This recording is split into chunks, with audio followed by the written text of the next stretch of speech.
To most, driving is just a mundane task between point A and point B. Nothing more. It's the frustration of traffic at 8 a.m., the feeling of sickness on a long ride. The car? Just a tool. It's supposed to be practical, reliable, and fast. But the speed is really the reason cars exist, born out of a necessity to make that A to B trip just a little bit faster.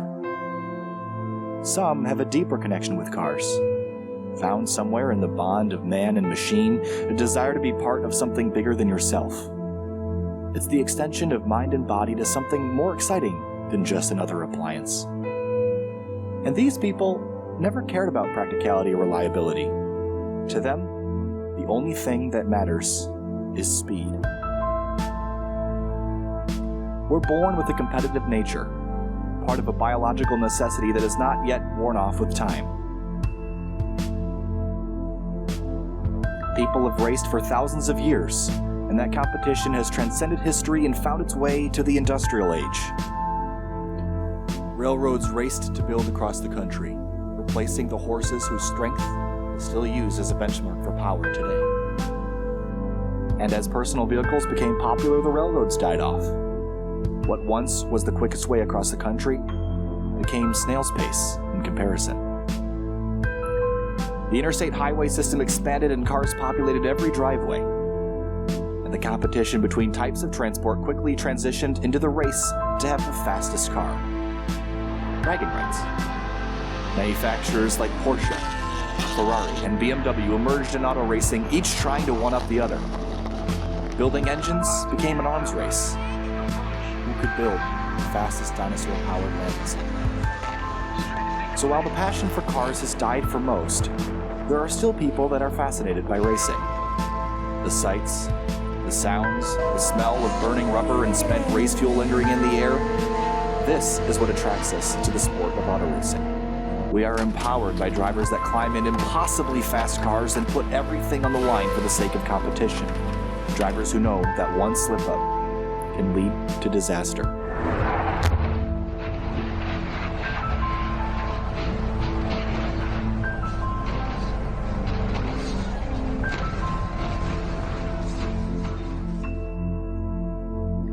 And for the longest time, wishing to be a race car driver was just a childhood dream.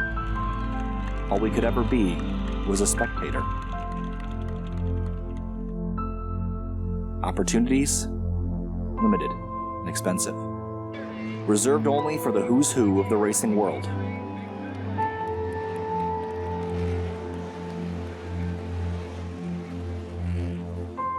Until now.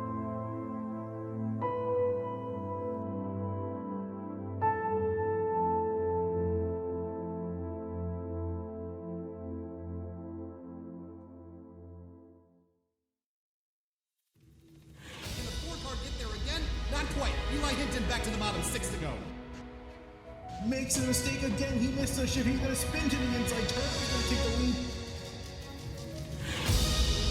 Eli Hinton just got used up there in the hairpin. He's going to pick up a win after a long winless streak and visit victory lane. And the whole field just needs to get himself slowed down, hop these curves, up and over. There's that cannon running a tad wide. Great restart here for the 2 car, but also for the 48. He crosses him over, down into turn 1, there nose to tail. Here comes the 20 alongside. The 13 car gets turned. He's going to spin in turn 2.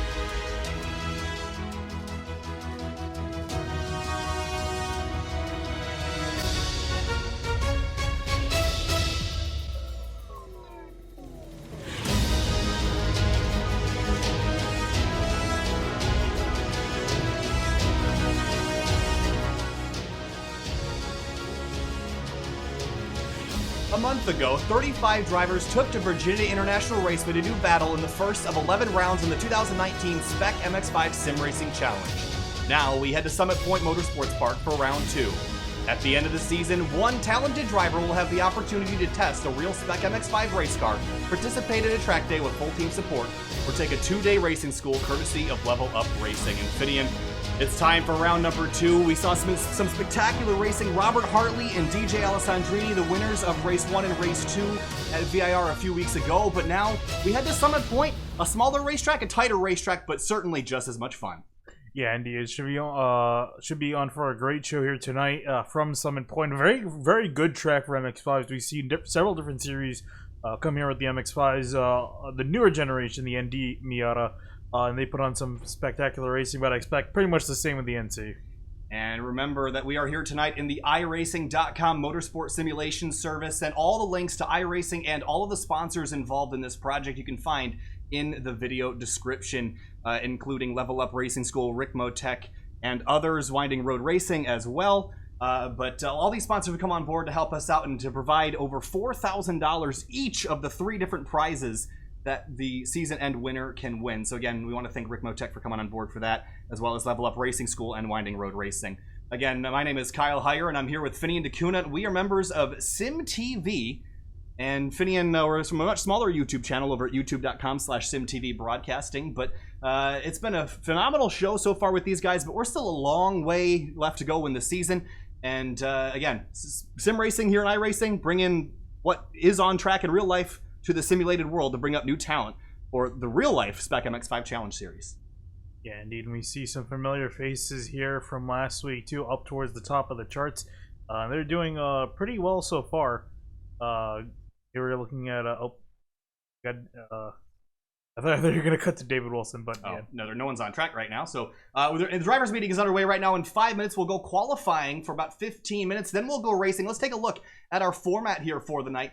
Race 1 at about 8:45, a 20-minute sprint race with an incident limit of 15. If you go over that limit, 2 championship points will be deducted. Race number 2 will follow shortly after another qualifying session, a 30-minute sprint race, a little bit longer, an incident limit of this time of 17. And again, that 2-point deduction still counts. So keep your tires on the track, keep your bumpers out of each other, and behave out on the race course. And specifically, it's interesting to bring that up, because if you go to turn number 3 here, you're going to see a lot of tires being dipped off this part of the track. It's a very high-speed corner. If we can get, if these guys, I don't think these guys are allowed to go back out on the track for the rest of practice, but if we can at some point get these guys, that racing line, these guys go right up to that curb and right up to the sand, even in that turn. That's turn 10. That's the final corner. Very important to get a run out here. But let's take a look at our track guide for tonight's race. 2 hours west of Washington, D.C., in quiet Jefferson County, West Virginia, lies Summit Point Motorsports Park. The facility features 3 circuits, the largest of which will be the site of round 2 of the 2019 SPEC MX-5 SimRacing Challenge. It's a 10-turn, 2-mile course that features a 2,900-foot front straight.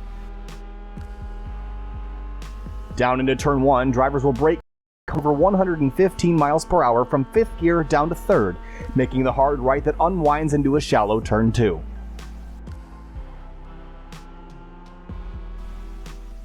A short straight brings drivers back up to 4th gear before a slight tap on the brake sets them up for turn 3, an uphill left-hander with a tall curb and gravel on track out.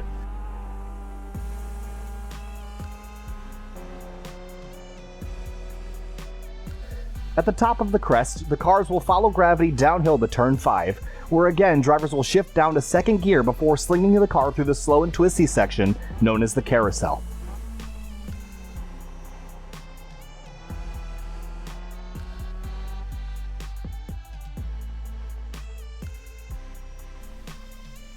Drivers must thread their cars between the curbs before gathering momentum for turns 8 and 9.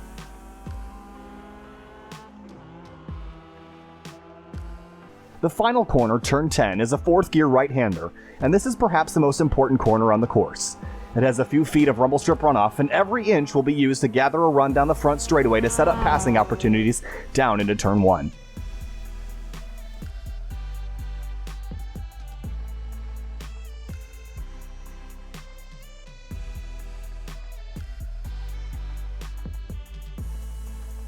The car is an NC Mazda MX-5 Miata, built for racing with a roll cage, a 6-speed transmission, and 170 horsepower from a 2-liter 4-cylinder engine.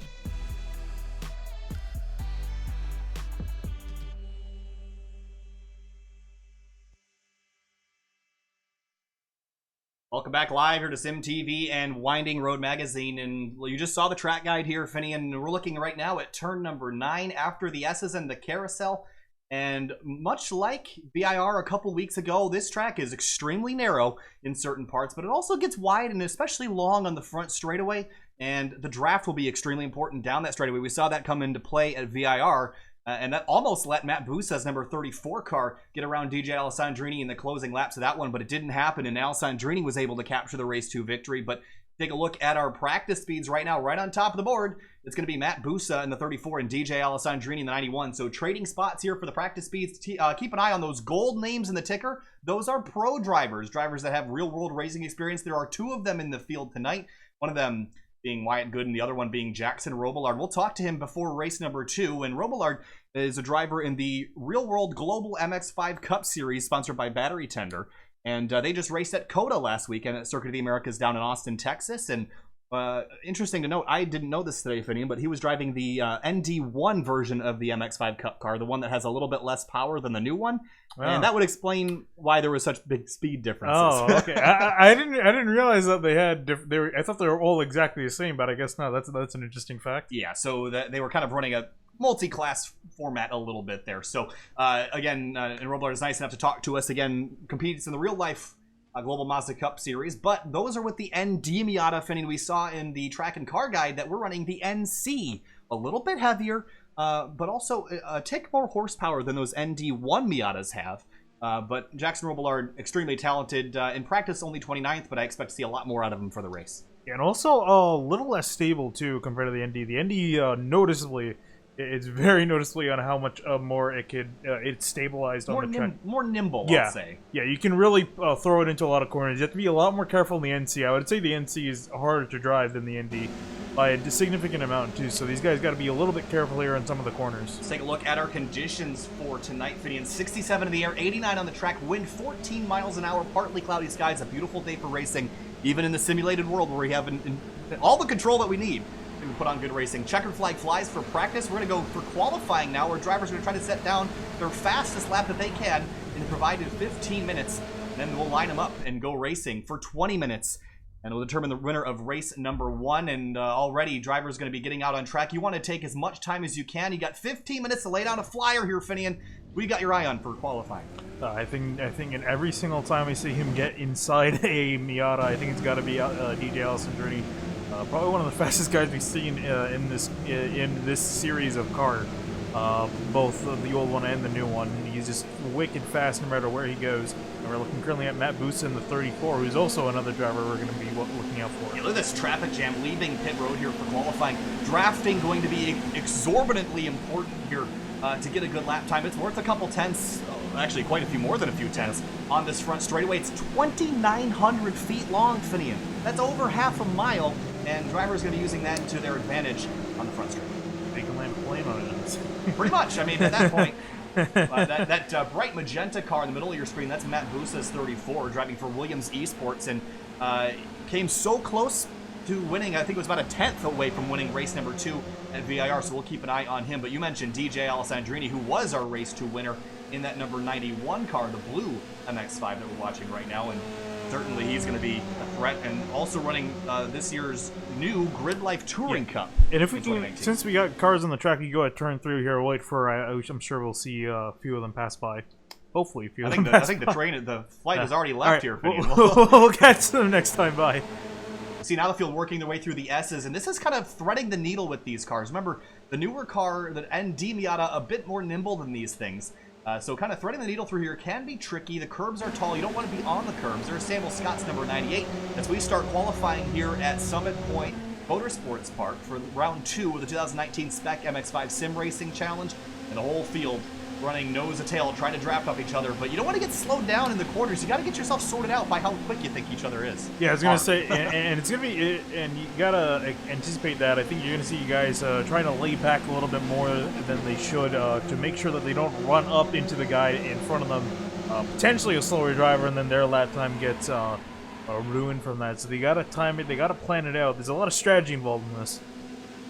Some strategy working right now. That's the number 10 car. That is Jackson Robillard in that bright red car. Oh, and you see everyone go off the track. And the thing is, in iRacing, if you go off the track, or if you get any sort of incident, if you hit someone, or if you go off the track even once, just a little bit, but if it's enough to trigger the off-track system, your lap is not counted, and you have to go all the way around and start a new one. What we're watching for is the center line of the car and going over the edge of that curve, and all those cars just had their lap invalidated, so you've got to keep your car on course, not only in qualifying, but for the race. Now you're going to see Samuel Scott's off course down at the inside of the carousel, but Robert Hartley right now on top of the board with a 124.6. The conditions might allow, we saw 121s in practice the other night, so depending on how the conditions are, we could see this flip-flop. Yeah, indeed. I'm still waiting for drivers to come through, but yeah, a lot of guys definitely didn't get their time put down. We saw a lot of guys go off the track. I'm gonna actually, Jake Hewlett in the number 81 does get a better time down. That's a 122.4. I don't think it'll be good enough for pole, but certainly not a bad lap to start the session. He's in that teal car, and he's you see a car with his motor blown there, the purple machine. And Jake Hewlett is known as YT Biggs over on Twitch, a very popular Twitch streamer, part of the Grip TV gaggle that they always have over there with Matt Malone. And Hewlett's going to go for a loop down in turn number 3, and if there's ever any question of how on edge these cars are, there's a good look at it right there. Chris Potter's number 99 working his way around, and he's going to come to a stop. I think he'll try to do another reset and get back. Jonathan Dcunha in the 31. Canada from Smiths Falls, Ontario, and running in third right now and qualifying. Good lap for him that he set down. But keep it looking at that I-rating number at the top right of that graphic there, 3792. Remember, the average I-rating, which is a value of your skill, is 1500, and Jonathan Dcunha's 3792. It's far from the best, but this whole group of drivers is so talented. Yep, way better than me, I can tell you that. Better than my number. But yeah, these guys going around putting some great times on the track, and we're starting to see the lap times pick up here as more and more drivers get their lap times put down. Also, as more and more rubber gets put down on the track, because I mean, you really, otherwise you wouldn't really talk about it, but considering you got over 30 MX-5s here going around the track, the more and more of them that are putting down laps, the more rubbered up the track it's going to get, the faster it's going to get. Let's ride on board here for a lap with Michael Borden's 42. As we head down into turn number 1, you're going to see he's down to 5th gear and probably down to only 3rd. You might see 2nd on a slow start, but down to 53 miles an hour. Now he's going to get that draft off. His car is just up the road, heading through turns 2 and then towards turn 3. And remember, this is just a dab on the brakes. He's going to stay in 4th gear, presumably, as he tiptoes around this curb and avoids the gravel trap on corner exit. Yeah, these guys get very close to it with these cars, so they got to be very careful to, at least in qualifying, to make sure they don't get into it. But even during the racing, we talk about that incident limit. If you're not careful and you're constantly running off the track, that'll creep up on you. Run a tick wide out of turn 5, then through turns 6 and 7, known as the carousel. This part of the track was not an original part of the course. It was always going to slip and slide out of the carousel, but that was not an original part of the course. There used to just be a 90-degree left-hander down in turn 5 that then just became a right-hander into this corner right here. The carousel was added back in 1973, so it's been a little while, but that carousel not an original part, but certainly a technical section for Kern. Borden's going to return to the pits here, E10 right now in qualifying.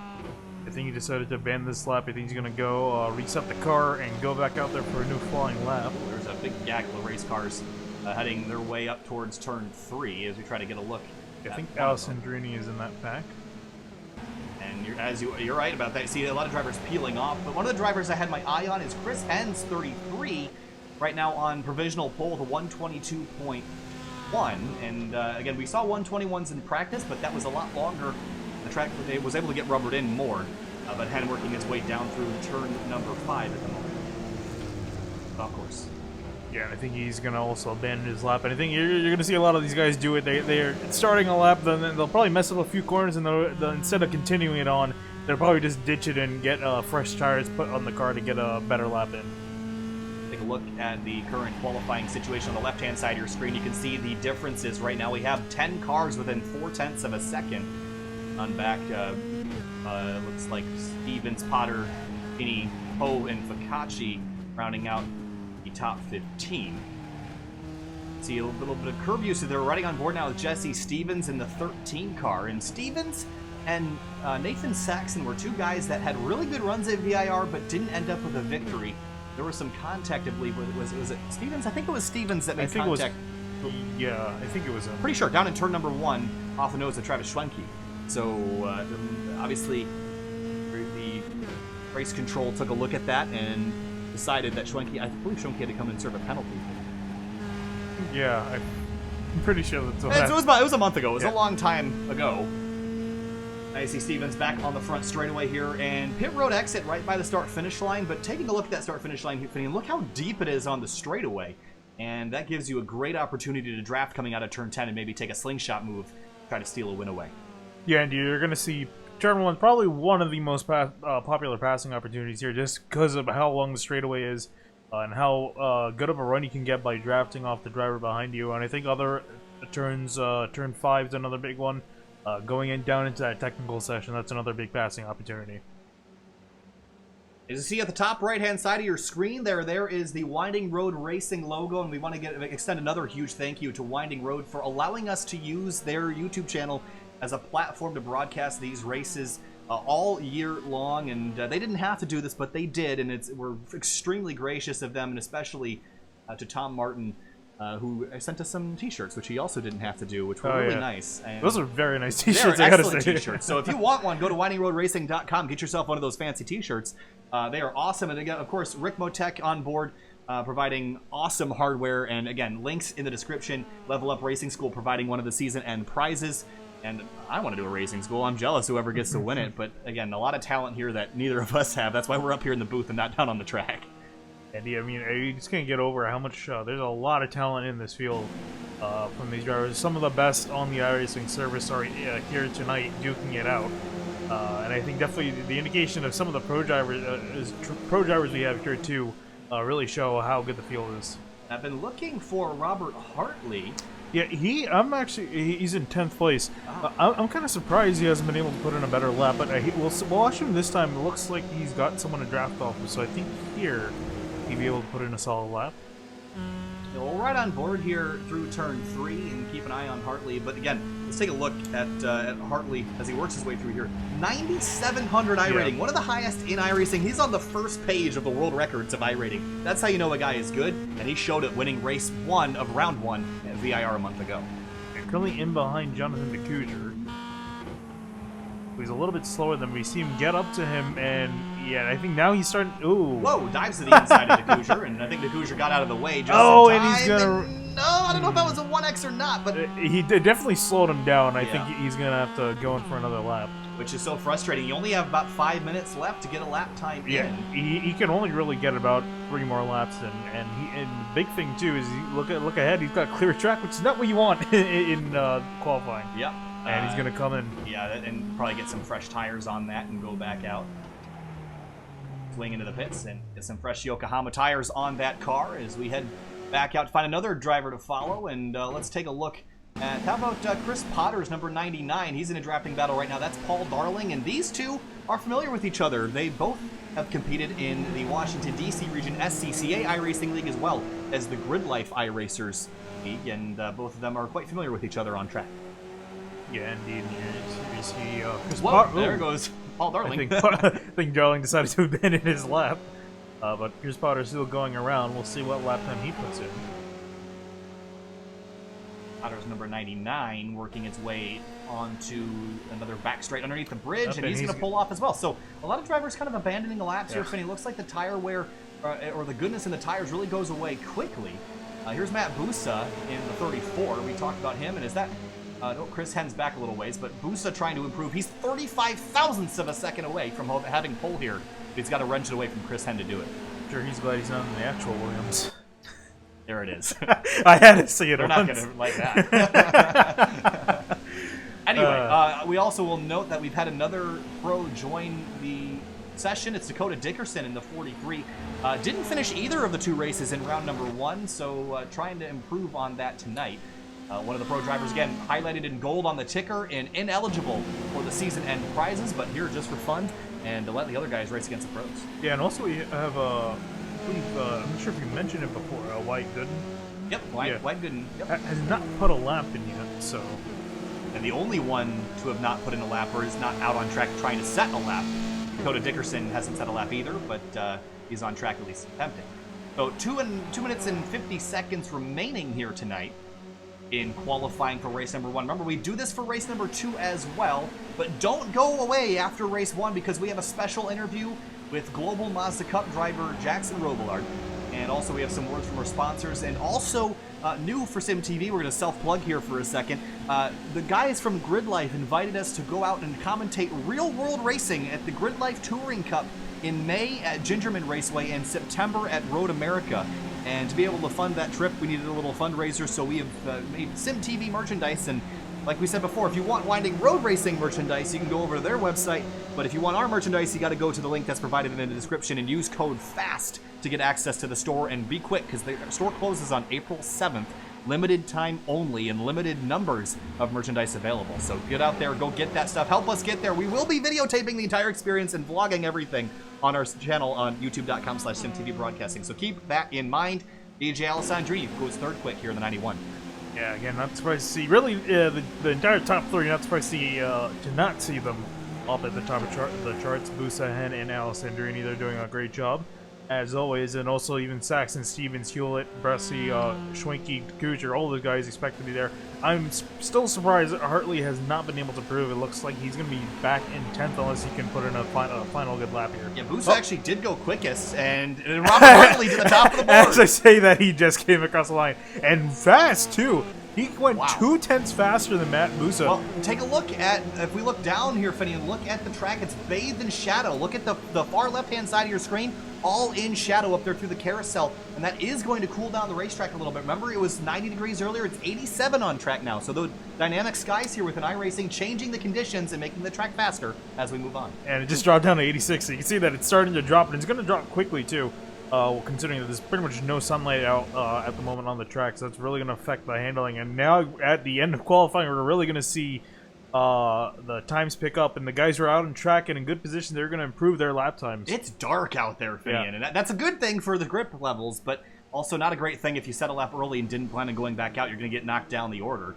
But this just shows you how competitive. Let's put this in perspective. DJ Alessandrini, who's 4th in qualifying right now, he's been in 4 different championships on SYM TV in the past. He's won every single one. He is by far the fastest driver I've ever seen in any kind of race car, let alone a Miata. And right now he's 4th. So there's lots of great competition in this series. We're about ready to get to see him race here at Summit Point Raceway. Yeah, dude, it looks like Matt Busa, he's not going to be putting another lap in as the checker flag flies, so guys who are still on a flying lap can continue. Guys who have still yet to cross the finish line can cross now and finish out their laps. There's Alessandrini, he's trying to improve along with Chris Hen and Nathan Saxon into the top 5. Most of the drivers have pulled off the track, though. And if you want to watch Jake Hewlett, also known as YT Biggs, you can go find him on Twitch, and you can do a little multi-stream here. So you can interact with Jake on his stream as well. Remember, he's from the UK, so it's about 2 or 3 a.m. in his time right now. So go wish him some luck, and hopefully he's got some coffee in his system to make it through here. Also, Thomas Bressy, we had to mention him as well. The number 25 car sitting in 10th right now. He's been on SYM TV for quite some time, originally from the Hardline Racing League, and then now competing in the Fuel Host Venom Cup Series that runs on Tuesday night on our channel. And he's running 10th right now, a good effort for him in this competitive field. Indeed. Seeing a few drivers jump up, I just saw Chris Potter, he jumped up a few spots, up into 14th. Potter up to 14th. Mitchell Peak in the 21 is conveniently 21st. Mark Snodgrass in the 67 up to 23rd. Jackson Robillard only 30th, though. Qualifying effort not spectacular out of the number 10. Knowing from watching his official racing, he's a very quick and very talented driver, but maybe he'll need the race to get his way through the field. As we take a look at your pole sitter, it's looking like Hartley's going to be the one here, Finney. There's only 2 more cars out on track. They're Cooper Lilly's 09 car working his way through the S's. And the only other car on course is Mitchell Peak. If he can get a good lap in here, because again, the track is, if you can pull up the conditions here, I'm curious on how, because the sun has not come back out at all. 76. It's dropped 10 degrees. It dropped 10 degrees since we last saw them. What was that? A minute or 2 ago? 3 minutes. Yeah. I mean, that's quick. Yeah, so if he can finish this lap, and he runs wide. Yeah, there it goes. there it goes. And he's going to go for a safari. All right, well, qualifying is complete, and Robert Hartley, from the Race 1 win he had at VIR a few weeks ago, he'll start on the pole here tonight for Round 2 of the 2019 SPEC MX-5 Sim Racing Challenge. And we're gridding up, and let's see if we can maybe find and talk to Matt Busa. We'll see if we can grab him here and try to drag him into the booth. And hey, Matt Busa at SYM TV. Oh, well, we're not talking to him just yet. Hey, Matt Busa at SYM TV. You got a copy? I got you. Well, welcome back to the SPEC MX-5 SimRacing Challenge, and you were so close to getting a victory a couple weeks ago at VIR. What's it going to take tonight to win from your starting spot here this evening? I think it's just going to take patience, getting through the traffic and not going off track. The limits here are really small. If you hit the grass with just one tire, it can loop you around on some corners, so hopefully it can work the draft well and maybe even scoot away from the pack if they get racy. And obviously competing for a special team here tonight, not only tonight, but also in other series across iRacing. And obviously this is another fun one for you, but just tell us a little bit about your team effort this year for Williams Esports. Yeah, I'm very thankful to be drafted by them on the NPAS side of things and the NASCAR Peak Series. And so far we've had a good season there. We're 6th in points right now. And hopefully we can put on a good show for them tonight and get them a win in the series. All right, Matt, we're going to wish you good luck, and hopefully we'll be talking to you later tonight, but keep it out of the fence, keep it on the black stuff. We'll talk to you later. Thank you. Right, it's always great that drivers allow us to talk to them right before go time here, Finian. Obviously, this is kind of a tense moment for a lot of people. They're just getting themselves geared up in the zone for the race. Remember, there is so much on the line at the end of this season. I mean, yeah, Finian, especially if you're one of the drivers up in the top of the field fighting for those prizes. It is really tense. this can kickstart your career in racing, and we've seen in the past that sim racing is an absolutely valid way to at least hone your skills. And what better way to practice than to race against some of the best people in the sim racing world and also in the real world as well, as the field rolls off for one pace lap around Summit Point Motorsports Park before we turn them loose for 15 minutes, or 20 minutes, excuse me. Let's take another look at our format so I can be reminded of how things are going. 20 minutes. Sprint race here. Keep it on the black stuff. 15 incident limit. If you run off the racetrack, if you run into anybody else, if you spin out, you're going to rack up those incident points and get yourself a 2 championship point deduction. Those points are going to mean so much later this season. Race 2 will follow shortly thereafter, a 30-minute race, a bit longer. That proved to be the really exciting one at VIR a few weeks ago with a very close finish. We'll see if that can be repeated here tonight. The track temp has fallen, the clouds have come over, and it's about time to go racing here at Summit Point for race number 2, or round number 2. Yeah, I'm interested in seeing how the start's going to play out, because you see everyone side by side here, and I expect them to be side by side, but once you get past turn 3, it's a very difficult corner to be side by side with, and even down into turn 5, that's where you're going to start to see guys maybe get single file out, and if they're double file, it can get very hairy. A lot of cars on the grid here. If any, the last I checked, we had 38 on the grid, maybe about 35. There's a couple that were in there as administrators, so at least 35, maybe 36, but that's a big field of race cars. This is a tiny track. It's only 2 miles in length compared to 3.4 from VIR a few weeks ago, but great passing opportunities. We look down into turn number 5. This is a great place to make a move, but now the field rolls their way through the carousel here. And you can see there's that passing zone we were just talking about. We saw a lot of incidents here in the Washington, D.C. region SCCA races. See if these guys can keep it clean. Again, we're keeping an eye on up front. That's Robert Hartley's number 03 alongside the 33. I believe that's Chris Henn in the 33. And then there's Busa and DJ Alessandrini. All right, Finian, 20 minutes. Time to go racing, round number 2. At the end of the season, you could win yourself a chance to drive one of these things for real at Circuit of the Americas. That's where we go for our next round in about a month. But that Porsche 911 pace car is going to pull off.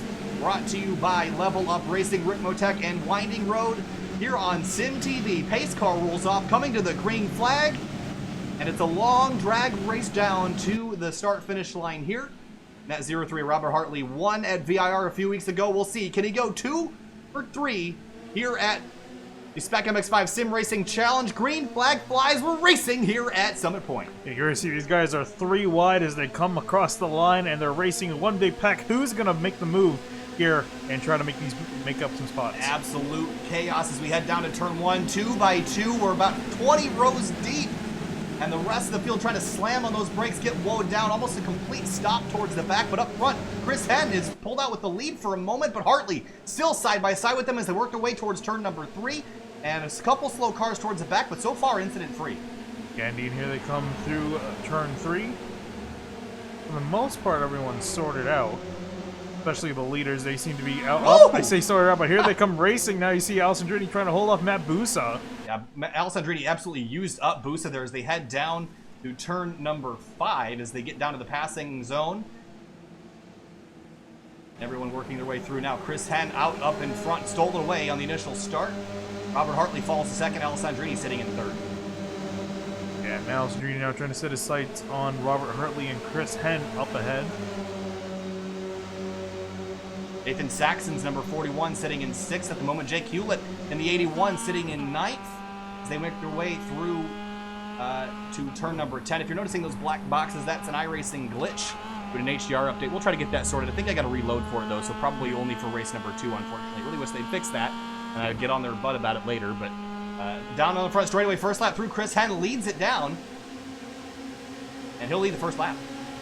He's going to lead the first lap, and but he can't breathe for long as he's got Robert Hartley behind him. And you see the sun come out for the first time in a while. That's going to change the handling characteristics. There's the 42 of Michael Borden, Ted Ho, and Florence Arabia. Keep an eye on this group up front, though. Alessandrini has lost a tick of ground to Robert Hartley. Yeah, and again, losing the draft here, especially for the leading pack, could be very, very deadly to your chances of trying to win here because that draft can really help pull you along. And actually, if you look at Alessandrini, he's got a little bit of a dent to his bumper, and I'm kind of curious if that came off the 34 of Matt Busa. Looks like it might have been, although I don't see any nose damage to the front of Busa. I see a little bit of... Yeah, there actually is a bit of damage. A little bit of a crinkle, yeah. Jesse Stevens in the 13 right now, started in 6th, running 5th, so he's climbed up a spot so far. Up for the lead here, though, look at Robert Hartley. He's a 10th back. Let's run on board. Let's watch the draft here on the front straightaway. And I'm also curious on how Hartley's going to approach this, if he's going to try to make a pass as soon as he can, or is he going to try to just play patient here? Henn going defensive down to turn 1. Defensive line for the 33. Hartley's going to try to go the long way around, but this corner is so tight. I don't know if that's going to work. Long way around, not quite. But if he can just keep the corner panel alongside, he'll have a good run into turn 3. But Alessandrini right back into the mix. I was going to say, because these guys are side by side, that allowed Alessandrini to get right back up in the mix here for the lead. And where is he going to go? And a couple drivers dropping wheels, but Alessandrini going for second. Now, we saw this the other night in the Host Venom Cup Series race at Pocono on SYM TV, that being opportunistic and being really aggressive sometimes could hurt you. We got a car I think is slow. It's Brian Sheedy in the 22. He's off course, and that is over by turn number 3. And then number 05, a new entry here at the last minute. Not sure what happened to him. Take a look. And did he get help? Michael Borden in the 42. Yep, spun him around on corner exit. Ooh, and then a hard lick into the tire bearers. Damage to that car. We'll head back up front. It's still Henn, Hartley, Alessandrini, Busa, Stevens, and more as they work their way out. Oh, car way wide. I think, was that Ficacci's number 51? Yes, it was. Ficacci ran out wide, and there's a couple lanes out there. And here you see Pete guys sneaking down the front straightaway, trying to break up the draft. But Henn's going to go defensive again, and here comes Hartley to the outside. He's tried this move once. It didn't work, but what will Alessandrini do? Will he have an opportunity to steal a spot away? The front 3 could throw a blanket over him here at the exit of turn number 2. We got 15 minutes left, and now Hartley's going to have the preferred line down and off into turn number 3. And I think that's what he was trying to set up for. He was setting up one turn ahead, but can't get the run. And way out wide goes Chris Henn off the course. There's no slowdown out there. That's fair game, but in the gravel, that gets your tires dirty, can lead you to spin out. And also remember the incident limit. You have to make sure you don't go out there too often. Because if you get one car contact, that's worth 4 incident points. Along with all the off tracks, which are 1 point. So you got to be very careful. Make sure you don't end up getting yourself a point deduction here. Heading on back, Jake Hewlett's number 81. riding in 9th right now. He hasn't been able to make up a whole lot of spots. He started 9th and is running 9th. Again, he's from the UK. It's a late night for him right now, but it could mean a whole lot for him if he could fly out to Dakota at the end of the year, get an opportunity to test one of these things for real. Yeah, he's doing a great job so far. In fact, the entire top 11s are pretty much in the back there. You see them coming out of the final turn, so they're all kind of in one group by themselves. And then behind them, led by Jarrett Maki, lies another pack which contains most of the rest of the field. DJ Alessandrini looking to the outside of Chris Henn down into turn number 1. Can he make anything work? Will Hartley stick it up to the inside? He tries, but can't quite get the car to stick. And Alessandrini gonna drop a wheel. He's way off course in turn 2. And this might mean that Hartley can get back by, but Alessandrini holds strong through the grass. Yeah, he's going to have to be careful, though. He's lost quite a bit of momentum. Hartley's got the momentum now to the outside of 3. Who's going to give way? Oh, door-to-door through turn 3. That's hard to do. They're going to try it, and Hartley gets there, and I think he keeps it on course. Busa to the inside of Alessandrini now. Yeah, he's going to be on the inside as they head off into turn 5 again. Who's going to give way for who? Oh, neither. They make contact down into turn number 5, and somehow they get it all single file. Yeah, great job, Alessandrini trying to do the switch back on Matt Busa, but he's going to be on the outside in that turn. Can't get it done. No, he's under. He's in danger of getting passed by the 13 of Jesse Stevens behind him. Stevens can't get it done. From 2nd to 4th in about a half a lap. That's how quickly things can change. Steve Picacci's number 51 riding in 8th right behind all this mess. Paul Darling just up the road. And Darling looking to the inside in that number 55 car. See him peel back in line because, again, these guys got to be careful because here's the big straightaway where you want to make the passes and you have to make sure you set up this final corner to get a good run down to turn 1. Now the draft, let's keep an eye on the top speed for the leader right now, 110 at the start-finish line. See what the top speed is for Chris Henn in the lead. Top speed heading down into turn 1 is 120. 123 for Steve Picacci. It's about a 3-mile-an-hour difference now. Hard on the brakes down to 3rd gear. Tucking in line and trying to get your car rotated for turn number 2. For the most part, we've seen a relatively calm race. As you're now looking at a battle between Mitchell Peak and Jack Sanchez in the 23. Sanchez slow out of turn 1, didn't get the power down. Oh, and there's a bunch of cars stacking up here into turn 3. This is going to be interesting. Bill Salisbury in the 70 all over 25 of Thomas Bresci. We talked about Bresci and how he's been on SYM TV for quite some time, and nothing quite on the scale of this, and he's running really well in 12th. You know, again, this is such a competitive field of drivers, but he's getting attacked all over from Salisbury and Luke Pfeiffer behind. And he's trying to hold both these guys up. You see Salisbury trying to make a move on him, but Bresci doing a great job at defending. For 2nd place, though, Matt Busa all over Robert Hartley for 2nd. Oh, and Henn way off the track, as well as everyone else. Picacci going over a bump off the track. Be very careful in going off track because these cars in turns like that, they're so on load that if you're not careful, you can easily loop the car around with these guys. Again, great amount of talent. You see Booster trying to look at the inside of Hartley in turn 1. Can't get it done, but behind them, Jake Hewlett popping out of line on, that's the 51 of Picacci. He'll get that spot away. They get a big way 8th, and now Travis Schwenke in the 16 up alongside as well. Schwenke trying to make a pass, can't almost able to get it done. There comes Picacci on the inside. Schwenke going to try to pinch him and does a great job getting a run out of turn 3. See the tire marks digging a hole in the gravel behind the curb. And again, another car off track, and so many people might. We're going to see this a lot at Circuit of the Americas in a couple weeks. Running wide and getting the 2-point penalty is worth it. I mean, I think drivers will decide that those 2 points are well worth the extra speed you're going to get. I mean, you can run wide. You can't cut corners. That'll get you a slowdown. But running out wide, the only thing is that you might see the race control administering penalties for track limit abuse, which I could see happening here with how these guys are running wide. Zanoa Wilson in the 84. Big crash down. Oh, that's Thomas Lee, 73. Nope, there's someone else involved. In the back, that's Jay Ruscher in the 11. He's all torn up. That's down in the carousel. Let's take a look. That car is torn up quite a bit. Oh, no, he was slow beforehand. Whoa. There was just a big gaggle of cars all together. The 73 was all involved in that, but just a big mess that happened. I don't know exactly what happened. Yeah, let's see the 11 entering turn 5. And oh, he just missed the corner. Yeah, missed the corner. The 23 shoots the gap. It's Jack Sanchez in the 94 or the 84. It's a big hit there as well. That was Zanoa Wilson. But big crash down in the carousel is going to take a couple cars out of the running. But meanwhile, out up front, Chris Hen's got a second lead right now. Dominating performance at the moment with 10 minutes left. Then it's Hartley, Alessandrini, and Busa. Whoa, Hartley way over the curb, almost flipped the car over. He took it that aggressively.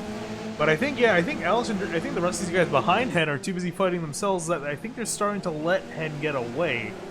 And I think that's really working to his advantage here. Is that, like you said, he has a second lead here.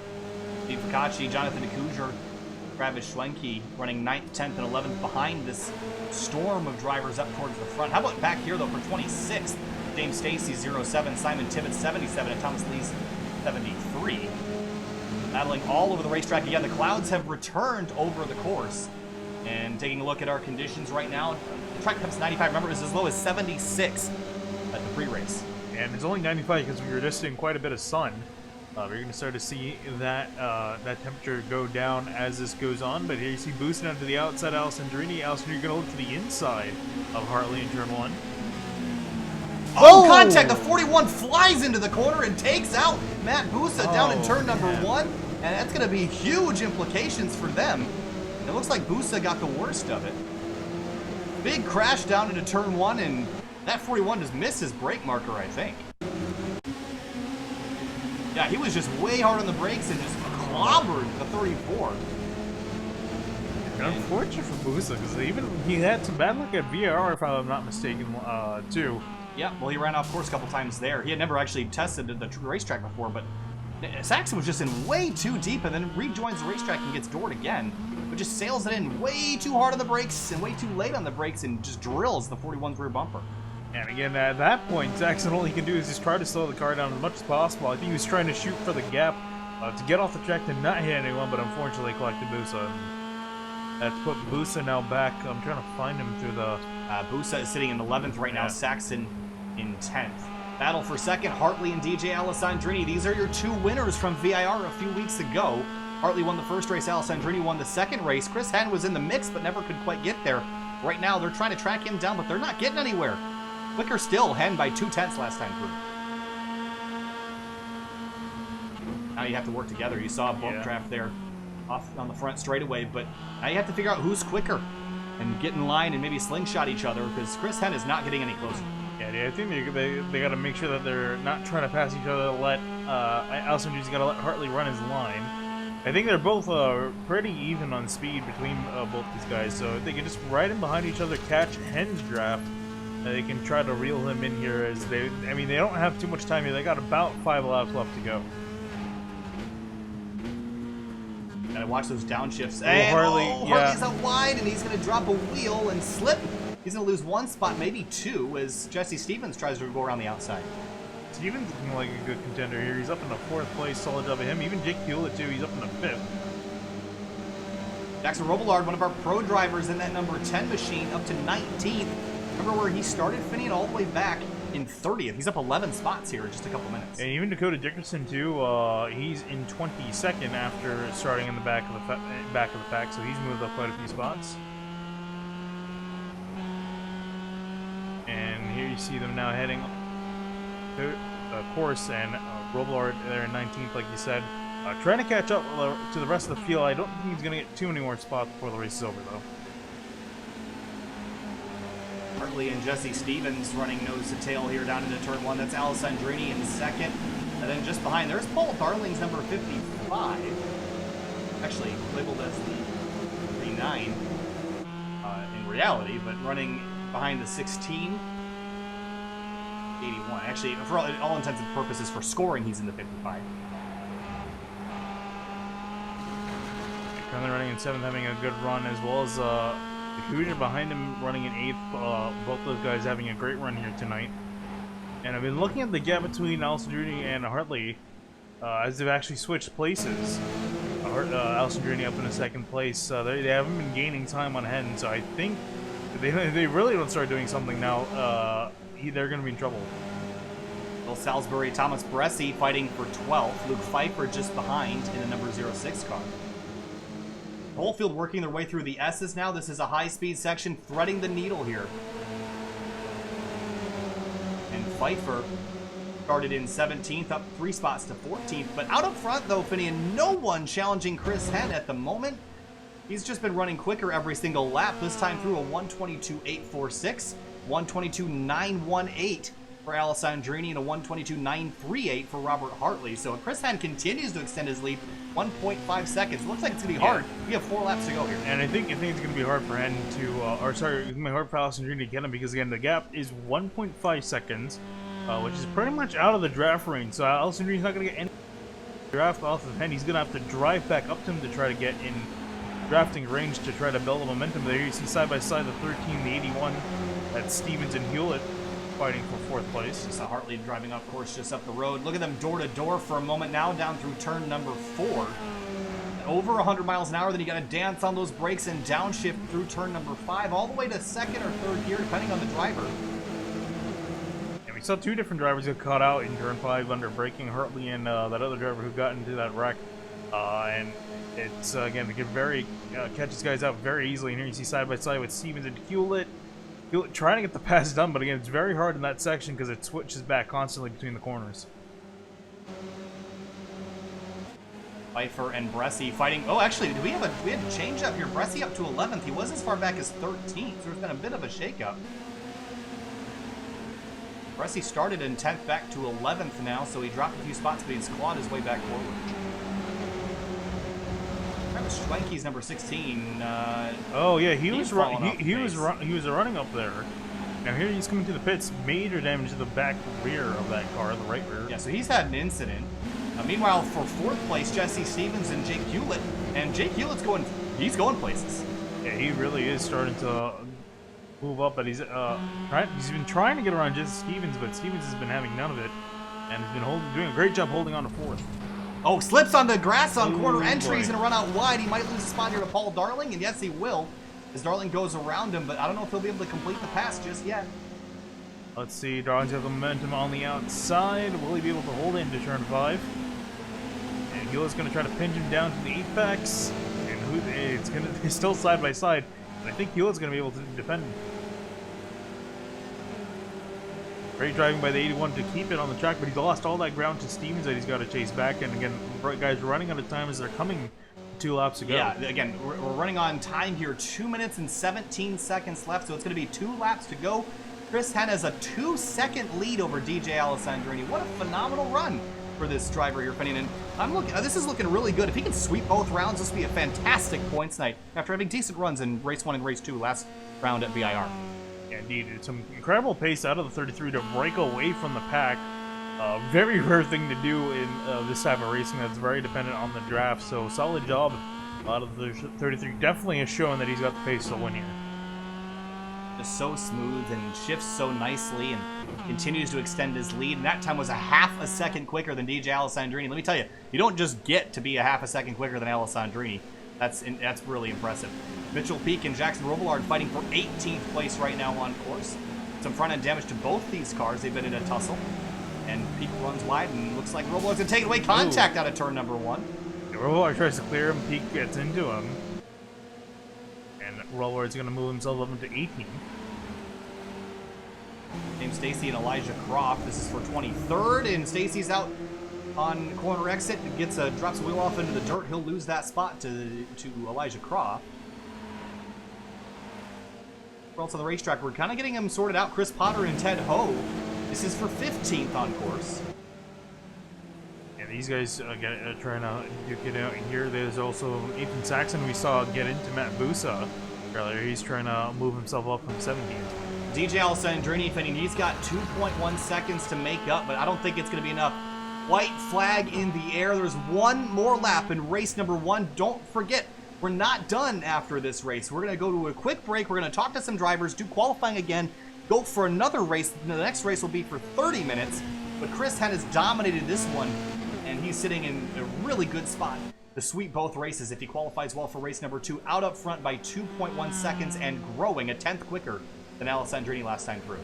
Yeah, indeed, and again, now he just has to make sure he hits his corners, hits his apexes, and he'll be able to walk away with this. But here you see a big battle. Contact. Bresci and Salisbury make contact on the back straight. This is heading to turn number 3. And this battle is for 10th, led by Luke Pfeiffer. And we got confirmation this is the final lap, and contact there between the 70 and 25. Maybe a bit of heat between the two as they got together out of the second corner. Head down to turn number 5 now, and who's got the best outbraking skills? None of them do. They're all going to run in the line. There's the 44 Horns Arabian sitting there, but nothing out front for Chris Henn. Alessandrini ate into the lead a bit, but Chris Henn's got more time to burn as he's got one corner left to win this race. And he can take, I think he can take it a little bit easier. He's got a 1.7 second lead. Just make sure he doesn't go off the track. Oh, and he flips the apex there, runs out wide, dangerous there, but he'll come across the line. And Chris Henn is going to win race number 1 here at Summit Point. The second round of the 2019 SPEC MX-5 Sim Racing Challenge. Alessandrini comes second, a close finish for 5th. That's Jake Hewlett and Paul Darling by 0.2 of a second. Actually, no, make that 67 thousandths of a second. The rest of the field coming on through. Fakachi and Pfeiffer picking up top 10s. Busa in 8th, Dcunha in 7th. Rest of the field rolling on through. Jackson Robillard, one of our pro drivers. He'll be the best finishing pro driver in 18th.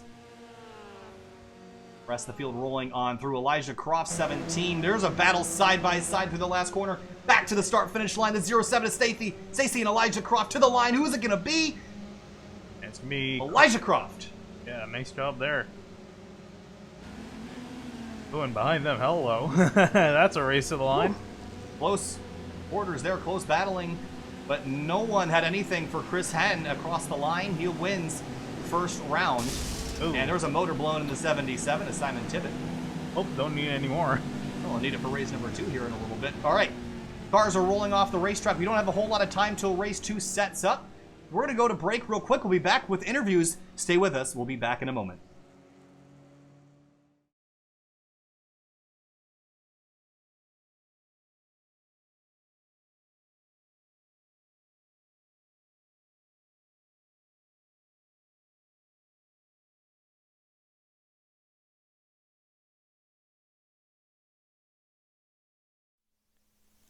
We need your help. The Grid Life Motorsports Festival is allowing us to visit Gingerman Raceway in May and Road America in September to commentate broadcasts for the new Grid Life Touring Cup Series. This would be our first opportunity to call real-world racing, but we need your help to get there. We're selling SYM TV gear as a fundraiser to help us travel to these events. Click the link in the description and use code FAST to get access and help us out.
Welcome back live here to SYM TV. We're here now. Let's take a look at your results. Chris Henn obviously winning the race. DJ Alessandrini in second, Hartley in third. But we're here now with Jackson Robillard, driving the number 10 car. And Jackson, you're a competitor over in the Battery Tender Global MX-5 Cup Series, and you raced at COTA last weekend. So first of all, welcome to the series.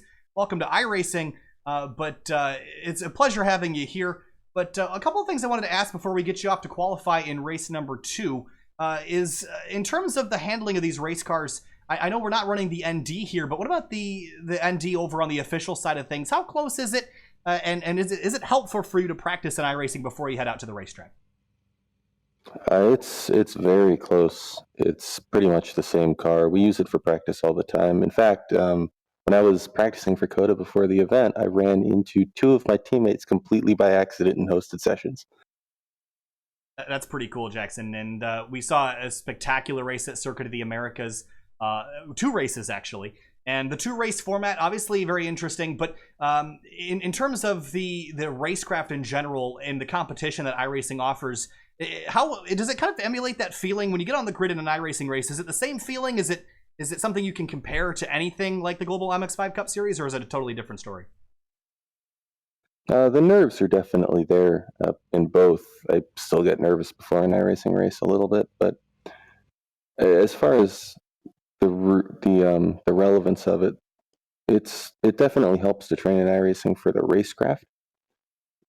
When you're around other cars, it's more or less the same thing. Everybody acts more or less the same way, and so you can really train how to race with other cars in iRacing, and it's relevant to real life. Differences between the NC and ND. Obviously, we're simulating the SPEC MX-5 Challenge Series that uses the NC car in real life. Heavier, less nimble? What are the differences between the NC and the ND from a driver's perspective? The heavier and less nimble pretty much covers it as far as the NC. I sure wish I could get a handle on it better than I already have because I'm really slow. But, they're both fun cars for sure. They are pretty different, though, as you say. All right, Jackson. Well, we want to let you get out there and be able to qualify for race number 2. Get out there, go kick some butt, and we'll hopefully talk to you later tonight. Yep, thanks for having me on. All right, thanks a lot, Jackson. It's Jackson Robillard, battery tender, global MX-5 Cup driver. Would have liked to have more time to talk to him, but there's lots going on here tonight. And we're going to go back to break for a moment. We'll be back with race number 2, and hopefully get that graphical issue fixed, and we can carry on the rest of the night. Stay with us.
Growing up as a kid in Oklahoma, where I'm from, the Chili Bowl is the biggest race that we have.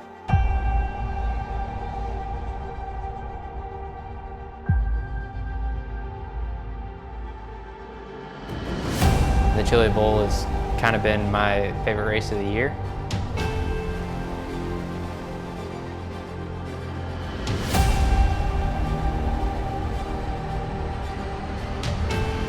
Growing up a dirt racer in Oklahoma, that's kind of the holy grail.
Welcome back live to Winding Road Racing, SPEC MX-5 SimRacing Challenge, and SYM TV. My name is Kyle Heyer alongside Finian Dcunha, and we just watched race 1 of the second round of the 2019 SPEC MX-5 SimRacing Challenge, and Chris Henn destroyed the competition. That was very surprising to me, but we're qualifying for race number 2, and right now, he is, I don't even know if he's made a lap yet, and he has not. He's out on track right now. But Finian, we saw some spectacular close racing, but the pros didn't make much noise in race number 1, but Dakota Dickerson in the 43 sitting 3rd in qualifying right now. A great qualifying effort out of him so far. I didn't really have the best qualifying effort in race number 1, but we saw him move up through the field. He finished in the low 20s. I know that for sure. I don't know the exact position, but currently up in 4th place with a pretty solid time too. He should remain in the top 10. We'll keep an eye on his progress through qualifying these final few minutes, but again, looking a lot better for him this race. Chris Henn up to 4th, but it's not going to be good enough for pole just yet. He's going to have to go a couple more laps. So let's take a look at our conditions. Yeah. We saw 20-degree temperature swings in the first session. I was just going to say, the cloud also just came over too, so you're going to see a drop. So again, it's all about the timing too. You know, in F1, they pretty much got to watch the sky to watch out for when it gets cloudy, when the track conditions are changing. These guys almost have to do the same here. They got to look up in the clouds and try to see when the clouds are going to come over and plan out their plan of attack for when they go and put their laps down. And we just, while you were saying that, we've dropped 3 degrees, yeah. Which is hilarious. But, I mean, think about it. I mean, when the sun beats down on the racetrack, it soaks up a lot of heat. And when the sun goes away, it cools off very, very quickly. There's a lot of pavement exposed to a lot of air, so it's going to cool itself way down. And now it's down 4 degrees. So you see that track temperature dropping, and laps are going to naturally get quicker as the track cools off, and that's what we've been seeing. Ooh, something that's cool there. Not sure it was, but you see, currently looking at Luke Pfeiffer, currently in 5th place, so out of him, but still waiting for most of the field to put in their pretty much their flying laps in. Travis Schwenke in the 16 car across the line in 7th right now. Jake Hewlett had a great performance in race number 1. Of course, right now in 8th in the qualifying effort, but I'm looking, he's one that can surprise us and maybe get a podium in race number 2. Yeah, indeed, and currently in 8th, hopefully improves on that qualifying effort. Here looking at the 31, Jonathan Dcunha, waiting for him to put in a lap. 31 of Jonathan Dcunha ran a good race in race number 1, but looking to have a bit better of an effort in race number 2. And Paul Darling in the 55 hasn't really laid down a full lap time yet. Look at the curbs. We haven't talked a whole lot about the curbing yet tonight, Finian, but it's very tall here, and much like VIR, it can really upset your car if you hit it the wrong way. Yeah, indeed, especially in turn 4 right there. I saw Hartley mount up over the curb. I thought he was going to flip the car over. That's how hard he mounted it. But yeah, some of these corners is through really fast corners are really big, and you can easily knock the car. And we're riding on board Jesse Stevens, and we're on the gyro cam, so you can see how much angle the car is in relative to the horizon. And you get down here to the tall curving sections that you were just talking about, Finian, you're going to see how much the car really bounces up in the air. And you'll see if Jesse Stevens uses the curbing. It's going to miss it there by an inch, but you just watch, you'll see the camera jolt over about 20 degrees to one side if he gets up on top of the curves. Better there just so he can get some clean air. Boom. And it doesn't look like a whole lot, but man, it is really upsetting. You jack those tires up off the ground, and it can unsettle the car, but it can also help your car rotate if you're struggling to turn through the center of the corner. Yeah, but it's always a fine line between trying to gain time and also the verge of spinning out, so you gotta trend it very carefully, otherwise you're gonna end up flying off the track. One of the drivers we talked to is Jackson Robillard, and I wish we could have talked to him for longer, Finian, because again, real-world driver in the Battery Tender Global MX-5 Cup Series and sitting in 20th in qualifying right now. Finished 18th in race number 1, looking to have a better event. What about DJ Alessandrini, though? Yeah. I mean, I thought he was going to rock it out of the gate and contend with Chris Henn, but he finished second, but 2 seconds behind. Yeah, indeed, and currently he's qualified in 8th, so he's going to have a lot more work to do than in race 1 well through the field. One guy who's really hoping to improve from race 1 is Matt Busa, who's currently our provisional, currently has provisional pole. Yeah, and remember, Busa got knocked off course by, I believe it was Nathan Saxon, yeah. in the 41. Checkered flag flies, and drivers that are on a lap can complete it, but Busa sits on provisional pole. He'll be starting first for race number 2, as long as no one else beats him, but it's a distinct possibility here in the closing moments of qualifying. Timo Scott, he's going to finish his run in 2nd place. Hartley Saxon, Pfeiffer 3rd, 4th, and 5th. They're still on the track. And Alessandrini comes across the line. Does he improve? Doesn't look like it. Interesting there for Alessandrini. Again, we talk about how good this field of drivers is. When DJ Alessandrini qualifies 10th, you know it's a good field. How about Bresci, though? A very strong effort in 9th place for the 25 Oh, and car. he's behind someone, too, so I'm actually really interested in seeing when he comes across the line here. He's going to get a great draft. It's the 42 car. That's Michael Borden. Can Bresci improve on his 122.5? Just came across the line. Does a 120. Oh, no, it was. Actually, excuse me. His best time was a 122.1, and it was an invalid time off course at some point. So he's going to be stuck back in 10th, but definitely a good qualifying effort. Better than Chris Henn, who was in 15th. Wow. And yeah, so how about the conditions, though? It was as low as 83. Now it's down to 78. yeah, and I think it was probably lower, too, because the sun's been out for quite a while. Just shot up to 79, so it was probably lower in the lower 70s. Last car on course is Will Salisbury's number 70.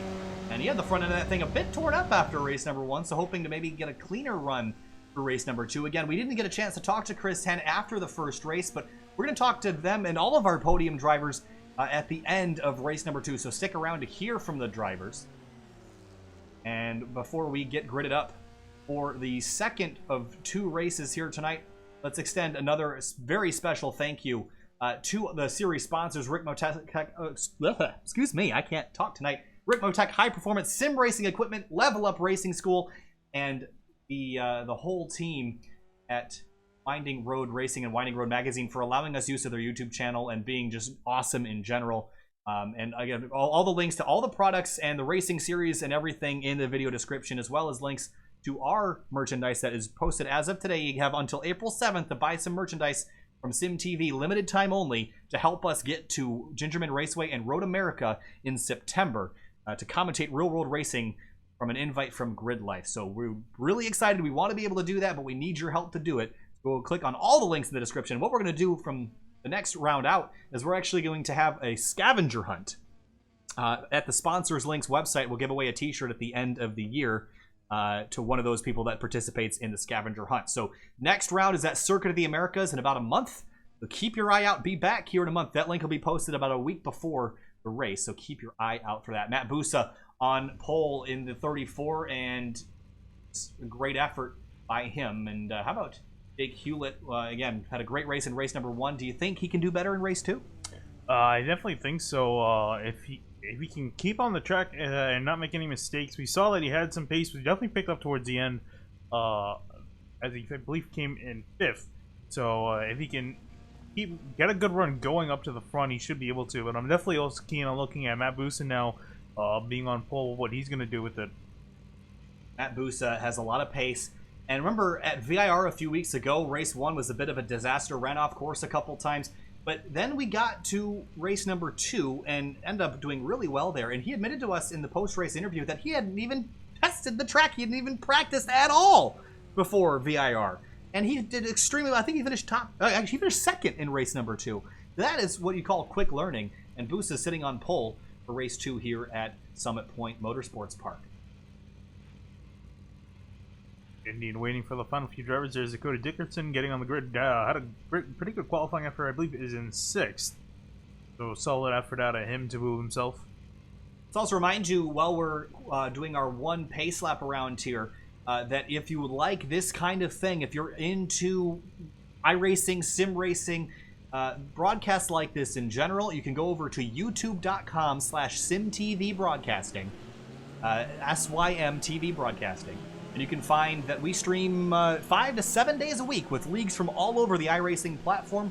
And go ahead and give us and the Winding Road Magazine channel a subscription to see more of this kind of content in the future. And of course, Winding Road for their awesome point of view binaural audio videos, which I love, by the way. It makes you feel like you're sitting right in the car. So anyway, so go subscribe to both those channels. The subscription doesn't cost you anything, but it'll help everybody out a lot. Add to a big total for Winding Road and a small total for Sim TV, but we're growing ever so much. Pace lap underway here. Finian, who you got your eye on for race 2? I'm going to take a stab at him. I'm going to pick Dakota Dickerson, pro driver, starting 5th. I like my chances with him.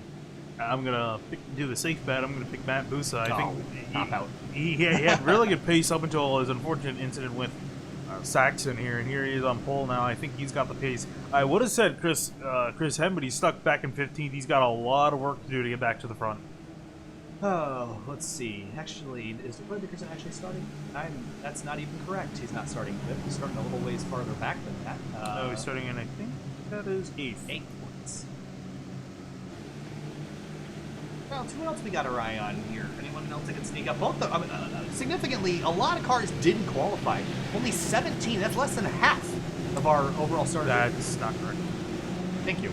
Yeah, that's definitely timing and scoring is so well right now. I think almost everyone got a time, and I think maybe 1 or 2 towards the back. Don't listen to what I just said. Totally wrong. Timing and scoring not showing times, even though a lot of drivers did take them. Jonathan Dcunha in the 31, however, is starting very close to the front. I think, yeah, definitely another guy to keep an eye on. He drove himself back up to the pack, started ways back, and he was able to get up into the fight. Not too much, though. He ran out of time, but these guys got some more time to work for 30 minutes on the clock for this race. About 22 laps. These guys come through the final corner. Pace car is about to pull off. This race is 30 minutes this time, and remember, 17 incident limit for those of you that understand the iRacing incident limit system. You can only get 17. After that, 2 incident points will be subtracted from your overall point score at the end of the night. Pace car pulls off. 30 minutes here for race 2 of round 2, the 2019 SPEC MX-5 SimRacing Challenge. Matt Busa on the Williams Esports team in that bright magenta 34 Mazda MX-5. Green flag flies racing here in and it's already some contact with the 17, I believe, in the back of the field. And still, I think more contact yet to come as they come up to turn 1, 3 wide yet again. Oh, absolute hornet's nest as they work their way down to turn number 1. Busa's clear, but that's Robert Hartley in second. The rest of the field 2 and 3 wide. How do you get through here, Finian? Here for the 73 car, Thomas Lee. Look at this on board. You can't see anything. Oh, just cars out front. Yeah, indeed. Great job by everyone to get through turn 1. I didn't see really any incidents. Might have been some minor scraping, but nothing too major as the field sorts themselves out. Nathan Saxon up to second place around Robert Hartley. Travis Schwenke side by side with Brian Cheney in the 05 car. And ironic for our front 2 right now, Matt Busa and Saxon, who got involved. Ooh! Whoa! The Saxon 03 sliding. Hartley Hartley spinning into the fence right back in the middle of the racetrack. Everyone's scattering. Chris Henn gets in it. Thomas Bresci doors him in the side. And carnage down in turn number 5 as the field scrambles to miss the crash cars. Yeah, Bresci got a hard lip of that. I believe that was Bresci. Yeah, it was Bresci in the 25. And you got to feel so bad for him. Was on track to have such a good night and damaged here, and that car is totaled here early. Let's go back and see how this started. It was the 03 car that was originally the one that got turned around, and it was Robert Hartley. And how did this start? Yeah, Yeah, it looks like I think he and Saxon, they just doored each other in turn 4. We'll see here. Yeah, just bounced off the curb, and Hartley goes for a slide, and just nothing you can do, and then Bresci just picks the wrong way to go and just drills him in another couple orange cars, a few more cars. I think that was the 10 of Robillard involved as well. I'm actually surprised that it wasn't a bigger incident. Guys did a great job of trying to get out of the way. Ooh, the 43 nosedive into the wall. That was Dakota Dickerson. Oh, no. Oh, man, Dakota Dickerson crashed out here early as well, and the bad luck continues. Oh, this was a motor. He was the orange car that was involved in the incident down in turn number 5. The motor just let go here in turn 10. Yeah, you can see he got damage to his nose, and I think, yeah, there goes the engine. And I think he decided to park it on the wall because it's going to be early into his night. But Matt Boost off to a very early lead ahead of everyone else. 1.5 seconds over Nathan Saxon. Yeah, that is Jesse Stevens, DJ Alessandrini from 10th to 4th here early. Or actually 11th to 4th. A great climb for the 36 car of DJ, or actually the 91 of DJ Alessandrini. Again, numbers conflicting with the timing and scoring and what's on the cars. But Samuel Scott's number 98, trying to chase down Travis Schwenke in the 16. And Schwenke leading a big train of cars from 9th on back. 8th, first to 8th are pretty much in a pack by themselves. Beating their way through the S's now. Ooh. And battle between the orange car. I think that's the 17 of Elijah Croft. No stranger being side by side. How about Chris Henn, though, Finney? He started in 15th place up to 12th already, but I don't know if he's gonna have enough time to get himself up to the front. And he's actually got 42 of Michael Borden. He's got some right front damage as well. And he's got some damage to the nose, and you can see him just being, I think he's got some engine damage. You can see how easily he's being passed by people, which shouldn't be a thing in these cars. On the brakes hard, a little bit of contact with Brian Cheney in the 05. Yeah. He's losing spots left and right here. Yeah, I think he's got some engine damage. Also, that aero damage is not going to help him the straightaway either, and I think he's starting to fall back, and it's going to be a tough break for him as he was looking to have this night turn around. I think he definitely had the pace to do so, but now with a damaged car, it's going to be a matter of just finishing out the night. Matt Busa has been granted to a 1.3 second lead. Jesse Stevens, DJ Alessandrini, 3rd and 4th. But what we saw in race number 1 is that Chris Henn pulled away and was able to get a run, and that's Christian Oss in the 15. He's off track. I think this is down in turn 4. Yeah, he was parked up on the tire barrier. He was able to get himself off of it. I'm wondering how on earth he got up there in the first place. Off balance already, hopped the curb. We talked about how dangerous those could be and lost the handling of the car. He goes straight into the tire barrier and jumped up on top of it like you mentioned.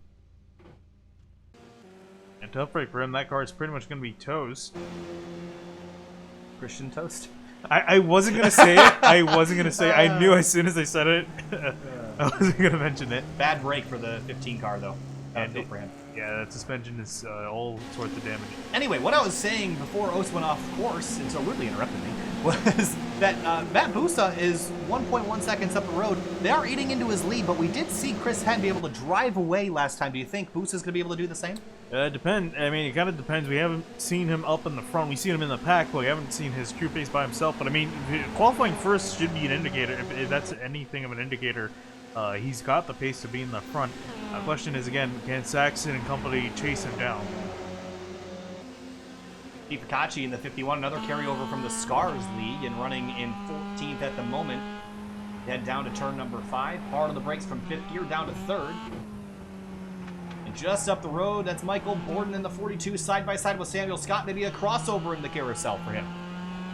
He's trying to. Borden now looking with Scott, doing a great job of defending, keeping him at bay. Mark Snodgrass in the 67 has had an incident, I believe. Let's see if we can find out what happened to him. Here's the 67 down in turn number 1. He just runs wide on the exit of turn 2 and slips and is going to go straight for the fence here on... He's going to actually get stuck in it. Oh, no. Yeah. That's the worst. He can't do anything there, and he's just going to go back to the bed. So, unfortunate end to his day. Okay, well, we talked about Chris Henn running away. How about Busa? 1.7 seconds. See, that lead is growing, but look at Jake Hewlett down to the inside of Paul Darling. He's going to make that power move there, and YT bags the P5. And a great pass by Hewlett there on Darling. Darling going to be put back in the 6th place. Chris Henn in the 33. Trouble. He's all the way back down to 18th. That car's got huge damage. Yeah, see, I think he knows that he's damaged. He's just letting drivers on by because he can't do anything about it and doesn't really want to be in anyone's way. But yeah, it's the worst feeling as a driver having to let people on by because your car is slow. and he's now just ticked back into 20th. Here's 41 at Nathan Saxon. And Jesse Stevens. And they're losing time. Yeah, and this is the worry, is that, you know, if the leader gets out front, we kind of saw this in race 2 of the real-world Battery Tender Global MX-5 Cup Series. One of the drivers just drove away without the interference of the other cars around him, was able to get clean air on the nose of that vehicle and just drive off into the sunset. 1.6 second lead. It hasn't grown substantially, but Nathan Saxon has been losing some ground to leader Busa. Yeah, I think these guys need to start working together, maybe bump drafting or something, because they're really starting to lose out on them. Through turn 10, everyone using every inch of pavement, plus a little bit to get some momentum out of the final corner and onto this 2,900-foot long front straightaway. Chris Henn down to pit road, and that's probably going to be some damage repair for the group. Either damage repair or retirement, because I think he's too demoralized right now, and especially after winning race number 1, looking to have a good race 2, and he's going to be way out of it now. The pros have not fared so well either. Jackson Robillard has fallen back to 16th, and the other pro, Dakota Dickerson, down to 34th. So not good runs for the pros here in race number 2 after decent runs for Robillard in race 1. At least he went forward in that race, so backwards in race 2. Lead has fallen to 1.4 seconds, but Stevens still has DJ Alessandrini all over him, as well as Jake Hewlett and Nathan Saxon in front of him that he's got to get around. And Alessandrini now fighting with the 13th of Stevens for 3rd place. And they've gotten it sorted out, but they've lost more time, Finian, and got to start teaming up. That's part of the deal, running these slower cars. The draft is so important. You got to help each other. And you're talking about from the actual Global Mons MX-5 race, how the leader is able to get away, and the reason he was able to is because the guys in second were too busy battling with each other. The leader was just able to pretty much break the draft and drive off into the sunset. And we're starting to see the same pretty much in race 1 too, what we saw earlier with Chris Henn. Boost is doing the same thing. Opportunities at the end of the year. And Matt Busa is extremely talented, but look at DJ Alessandrini popping out of line. I think the guys to watch all year long, DJ Alessandrini, Matt Busa, Robert Hartley, but Hartley has not performed tonight, and he's actually DNF'd in this one after that collision. Just not spectacular in comparison to how he ran at VIR in race number 1. You see a pass going on for second. Stevens will take that spot away, but I still think Hartley, Busa, DJ Alessandrini, and potentially Nathan Saxon are the ones you got to watch all season. Yeah, and even I would throw in Jake Hewlett, Paul Darling, Dcunha, guys like that, Choinky as well. We've seen them quite in front of the field quite a few times. There you see the 41 of, I believe that's Dcunha moving. Saxon, 41. Dcunha's in the 31. But look at this battle for 3rd, guys. Look at DJ Alessandrini kind of pushing Saxon out of the way, and Jake Hewlett up to 4th after starting 13th. A great climb forward for YT Biggs over on Twitch. And the great pass by him, and now he's got Alessandrini to deal with. Looks like Saxon, so Saxon's now falling back to 5th. And so he's been caught up like Stevens, Alessandrini, and Hewlett, and he's got Darling, Dcunha, and Piper behind him. Matt Busa out up front. His lead has grown to 2.3 seconds, but now we have 20 minutes left, and Finian 20 minutes is as long as race number 1 was, so we've got a lot of racing left to do. Now I'm curious on how this race is going to pan out, because we have a new second place driver, Jesse Stevens, and Alessandrini now up in the second, in line in 3rd. But now that and Stevens, runs wide. This is bunch this whole pack back up. Here comes Alessandrini looking to the inside in turn 3. If you throw Alessandrini a bone, he's going to go for it. He's going to take the 2nd spot away easily up into turn number 3 and set his sights on Busa. It's a 3-second advantage for the 34 car now, but now for 3rd place, Stevens and Hewlett side by side. Yeah, we saw this happen with Saxon and Hartley earlier. They gave each other some room. Oh, there was playing with inches there for a moment. And to the outside, and here comes Saxon on the outside of Hewlett looking for a spot. This is going to now turn to the inside lane as Saxon's going to just force his way through and push Hewlett out wide up onto the curb on corner exit. And no drivers giving an inch here, all battling for points positions. Solid job there. Hewlett doing everything he could, but Saxon had the speed and the preferred line, so he was able to make the pass. Paul Darling out touch wide on the exit at turn number 9. And here comes Dcunha. He looked like he wanted to make the pass, wasn't able to get it done in time. Yeah, how about Dcunha running great right now? Right on board the gyro cam here on the front straightaway and watch the draft. He's been having a very consistent run, been around just outside the top 5 in both races. Currently in 7th, trying to improve that, but again, just a solid run in general for 31. Off into turn 1, hard on the brakes now. And it's just an absolute freight train with these little MX-5s here, Finian. And, well, it might take about 30 of them to get to the power of a freight train. I mean, they're all nose to tail, and the draft is helping, but Busa continues to grow that lead. It's over 3 seconds now. That's a very, very big lead with these cars. And then you see the drivers go off the track. Whoa, someone goes way off the track there. That's Schwenke in the 16. Carefully, he almost hit the wall. Yeah, he's going to get back on the track and try to catch up to the rest of the field. But I don't know. I mean, what point, if you're second, third, fourth in line, what point do you give up chasing down the leader and just try to battle this yourself? I think now. I think they probably started to give up. Or probably given up a while back, because I don't see any way. As long as they're in the draft, I don't see any way for them to chase down Matt Busa. He's just constantly putting down faster times. I think they're pretty much just fighting amongst themselves at this point. Great battles going on here. 17.5 minutes remaining here at Summit Point for round 2 of the 2019 SPEC MX-5 SimRacing Challenge. Alessandrini and Jesse Stevens fighting for second. Nathan Saxon and Jake Hewlett behind. Look at Paul Darling all the way out over the gravel on corner exit, and a couple other drivers following too. Now Alessandrini doesn't get down to the inside quick enough to defend, and 13's going to try to come up the inside. Yeah, Alessandrini trying to make his car as wide as possible. And now here comes Hewlett up the inside of Saxon, deep on the brakes. Close quarters contact between the 81 and the 13 of Jesse Stevens. And Stevens and Alessandrini side by side, Saxon and Hewlett side by side. Up to turn 3 they will go. The lead is now 4 seconds up to Matt Busa, so they got nothing for him in terms on pace running like this.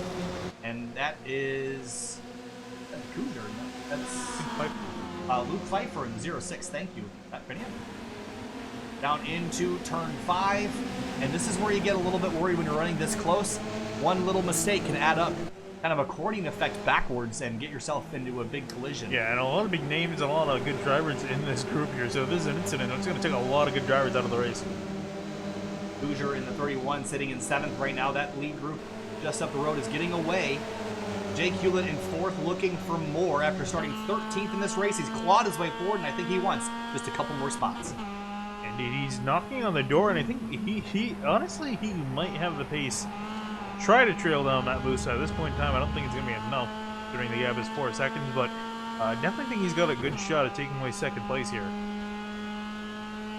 Up front, you see that's Busa way off in the distance, getting around some lap traffic. No issues there. And it looks like they're trying to team up, but last time through, Finian Busa was still 6/10 of a second quicker. That's significant at that point. He has found another gear in that MX-5. Jackson Robar, he's currently fighting with Will Salisbury. Or Brian Cheney, they're fighting for 16. 2 red MX-5s door to door here. 10 up before he gets knocked a little bit wide. And if I'm not mistaken, these guys were near each other earlier in the race. They were, and they actually had doors on each other. They were fighting extremely hard in race number 1. They got themselves sorted out a touch. Let's head back up to this battle, though. Up front, Jake Hewlett slipped to 5th, Saxon to 4th. They worked their way through the S's in turn number 9. Yeah, these guys are pretty much the closest battle on the track at the moment. Everyone else behind fairly spread out, some small groups, but no group as big as this. And Jesse Stevens and Alessandrini, if they can just maybe, tag team up. Ooh, I see a lap car up ahead there. Yeah, try to see who that is. That is going to be Jimmy Hume in the 30 car, 1 lap down, and it's going to be interesting to see how they navigate it. It's a lot easier when you're all by yourself, like Busa, 4.8 seconds up the road. But Alessandrini, I think he's just trying to protect second at this point. And this would be a fine point save for him. I think he'd still probably be very close, if not the points leader after this night, regardless, as long as he stays here. And again, you guys have to consider what's on the line here. There's a lot of prizes, money on the line for the championship, so you got to think about that. It's not just a normal league where, you're virtually just racing for points, a little bit of money here and there. But the prizes on the line here are huge for this series, and you really don't want to throw them away over rash decisions. You gotta play it smart. And Alessandrini goes defensive in turn 5. Look at Hewlett throw the car into the corner. He's gonna just chuck the car sideways. And that's apparently a very effective way to get the car around the corner here. These little MX-5s, very chuckable, very nimble little cars. He actually heard Hewlett almost miss a shift as he bounced over the curb. Got the wheel spinning. Indeed, he's been struggling to get back around Saxon. Saxon's been doing a good job defending that spot. Alessandrini continues to run in position number 2. Now 5 seconds behind Matt Busa for the lead. Can Saxon get back by Jesse Stevens here? Yeah, he's gonna try. He's definitely got to run. He's looking. And staying in line. I mean, at this point again, though, when do you give up the chase for the lead? With 13 minutes to go, I don't think they've got enough time to get there, even if they start taking significant chunks out. And newsflash, Busa's still 2/10 a lap quicker than everybody else. Yeah, I think they've given up a long time ago. You see Alessandrini go wide. He's going to lose some momentum. Here comes Stevens. Looking through the trees here at Summit Point Raceway, side by side for second place. Jesse Stevens on the outside. They get to turn 3, dab on the brakes. Over to the left. Saxon tries to go up the inside, but no room there. Oh, he's going to the crossover. Moves back to the right. Stevens tries to look to the outside. Look at Hewlett trying to find a hole behind. Use some of the runoff off the track trying to get to the outside of Saxon, but here they come into turn 5. This is a huge gaggle of cars. This is really second on through about 11th. And again, these guys fighting very hard, but if you look off the roof of DJ Alessandrini, you see that lap car getting ever so closer. They're catching him. And wherever they catch him, it could make things very interesting. So look at that. It looks like a snake working its way through the S's now. Alessandrini's got the spot. Stevens wants it.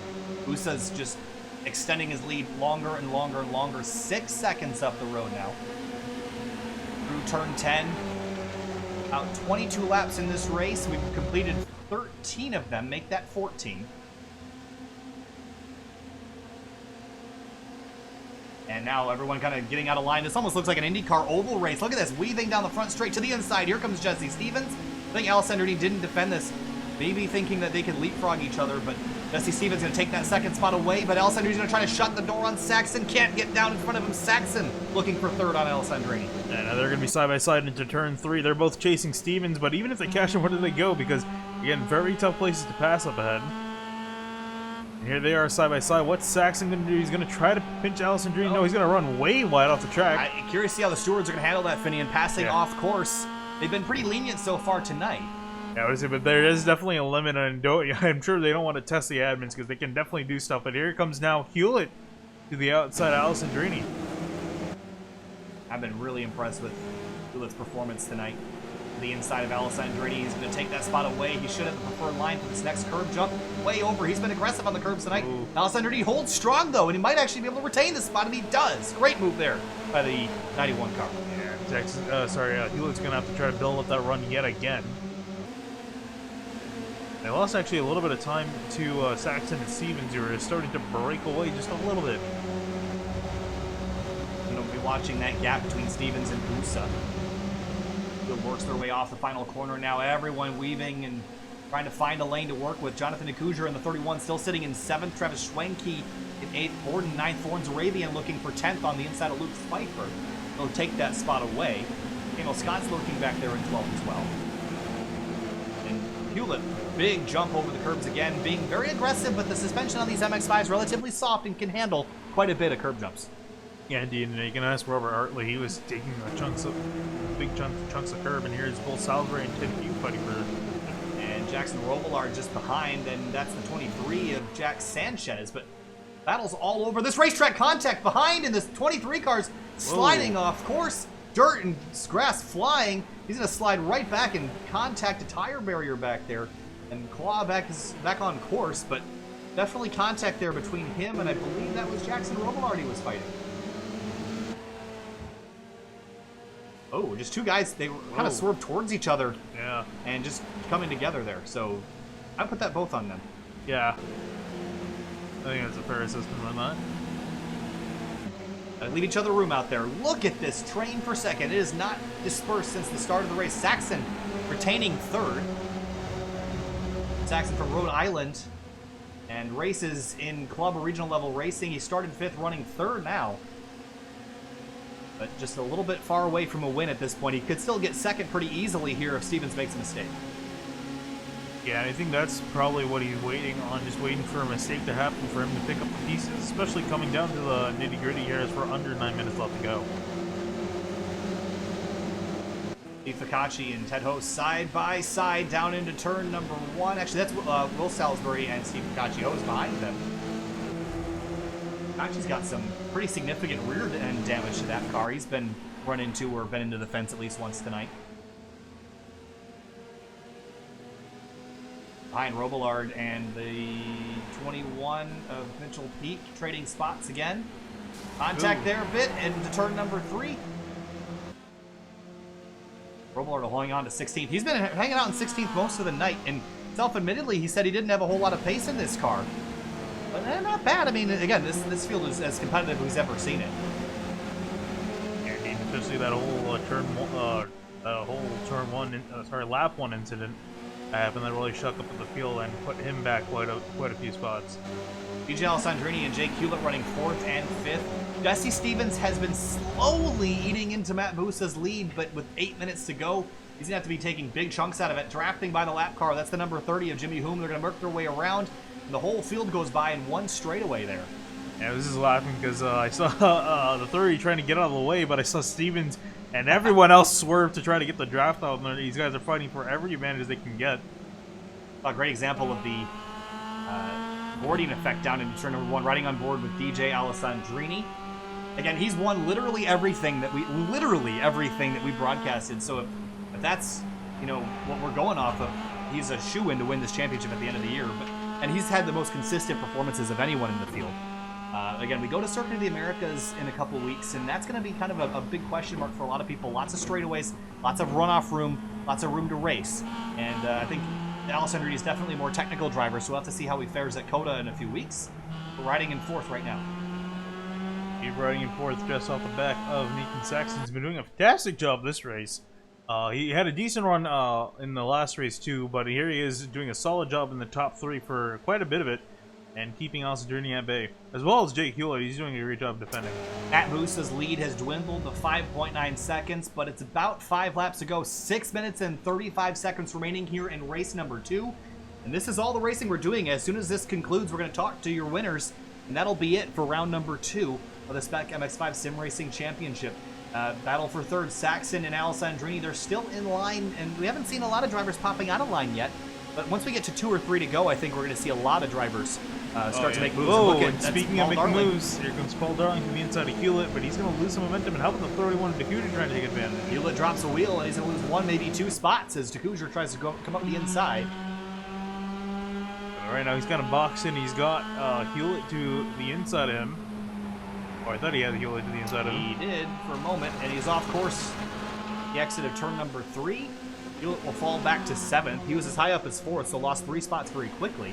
Yeah, he's starting to fall back in he's starting to go in the other direction, so hopefully he can turn this around in these closing laps. And speaking of turner, here he comes back down the inside of Dcunha. Yeah, he's not giving it up just yet. Up over the curbs into the carousel. He's got the shorter way around. And I expect to see a big curb jump there. A huge jump over the curb, but it's going to kill his momentum, and Dcunha might be able to carry that back around. He's going to clear the the 81 on corner exit. Contact behind Schwenke and Borden, and Schwenke's going to go off course, and Borden not leaving him a whole lot of room to get back on, just a couple feet. Yeah, you got to do a very careful job of merging there. It's very easy to merge back on the track and spin out doing so we'll be able to rejoin safely. Yeah, no love lost between those two. They were running into each other a couple times. Closest battles on the racetrack, all in this front group at the moment, so you're not missing a thing. Busa still out front by 6.2 seconds. We talked to him pre-race. Guy's a talented driver, driving for Williams Esports over on the NASCAR Peak Antifreeze, eNASCAR Peak Antifreeze Series. Stevens a bit wide in turn number 2, and Saxon trying to take advantage of it, not close enough this time through there. Yeah, and I think we're seeing a little bit of restraint from some of these drivers. I think they're just trying to get themselves separate from everyone else. And wait for the last moment, because again, you only need to finish ahead of the guy by 1 lap. You don't need to stay in front of him. Hoosier, that was about 10 miles off course in turn number 3.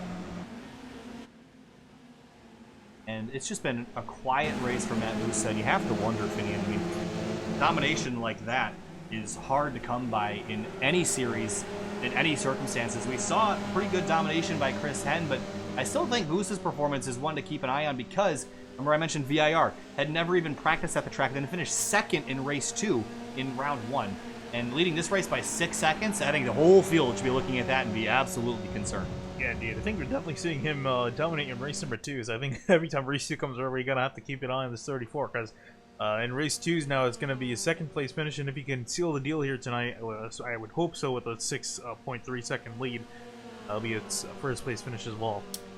See that gap to the leader that time through 6.3 seconds. Battle for second, Jesse Stevens under attack from Saxon, but Saxon's going to stick in line, and I have to wonder why at this point, there's contact between Alessandrini and Saxon. I have to wonder, why are they in line still so neatly? They know they're not going to be able to chase down Matt Busa. I think they're trying to set up these pass for the last corner. I think they know. Ooh, that's Jackson Robillard. Oh no! Wow, that car is toast. Yeah, and that's our second pro driver here tonight. Man, to run into problems. And this is over in the turn 9 area. Car's a bit off balance already. See it bouncing and runs wide, clips the grass. And this is gonna be a hard hit right here. Oh man, big hit into the fence.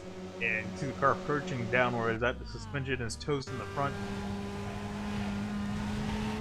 Yeah, that's classic oversteer, snap oversteer into the fence. Looks like Mitchell Peak has had an issue as well, so let's see if we can find that. Oh no, what was this? Is that Dcunha?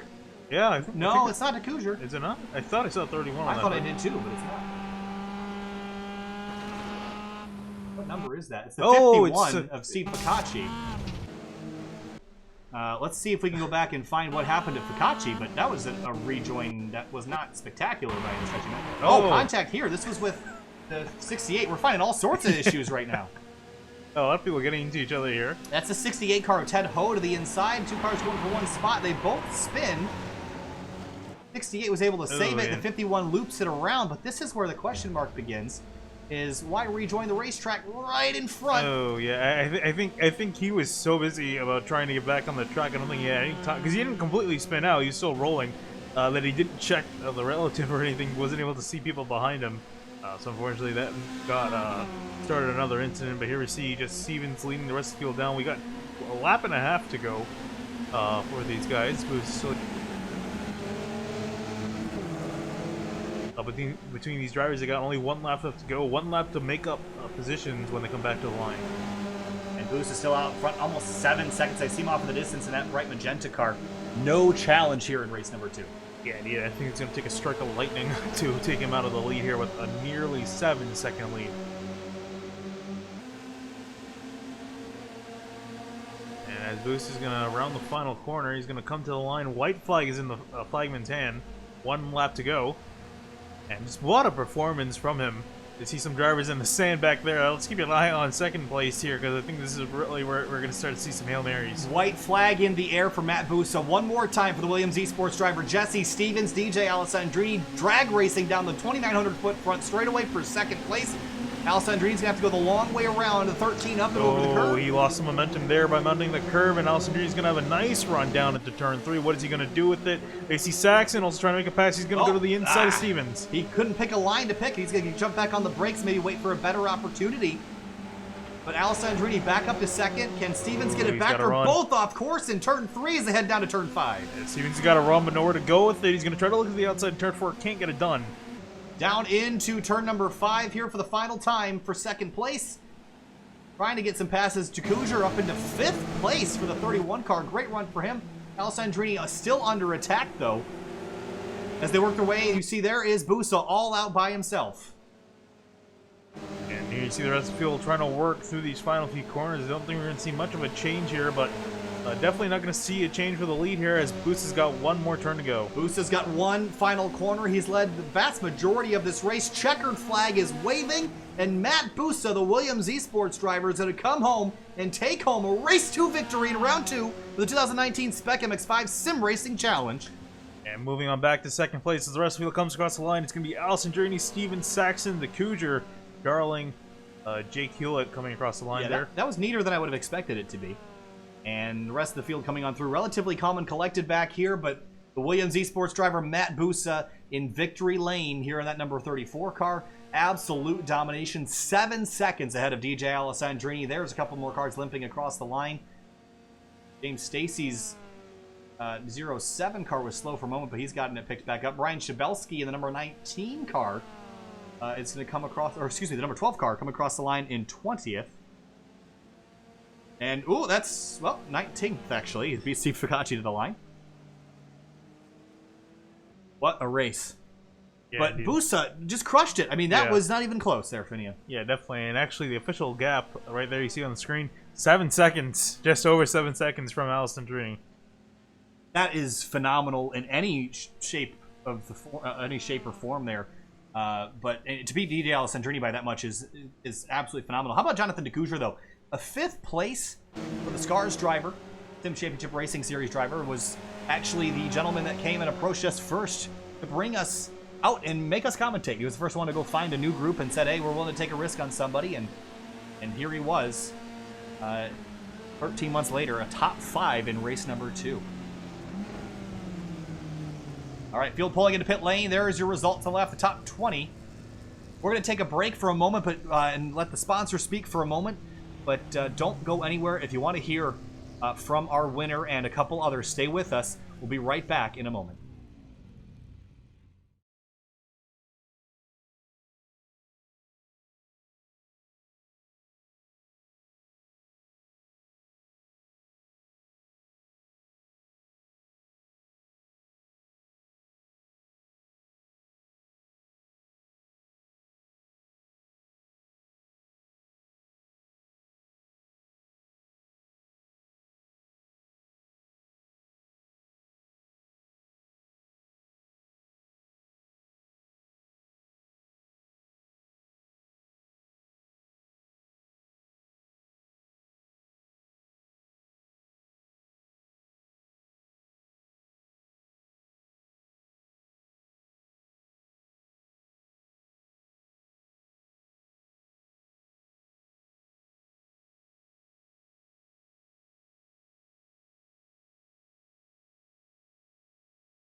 We need your help. The Grid Life Motorsports Festival is allowing us to visit Gingerman Raceway in May and Road America in September to commentate broadcasts for the new Grid Life Touring Cup Series. This would be our first opportunity to call real-world racing, but we need your help to get there. We're selling SYM TV gear as a fundraiser to help us travel to these events. Click the link in the description and use code FAST to get access and help us out.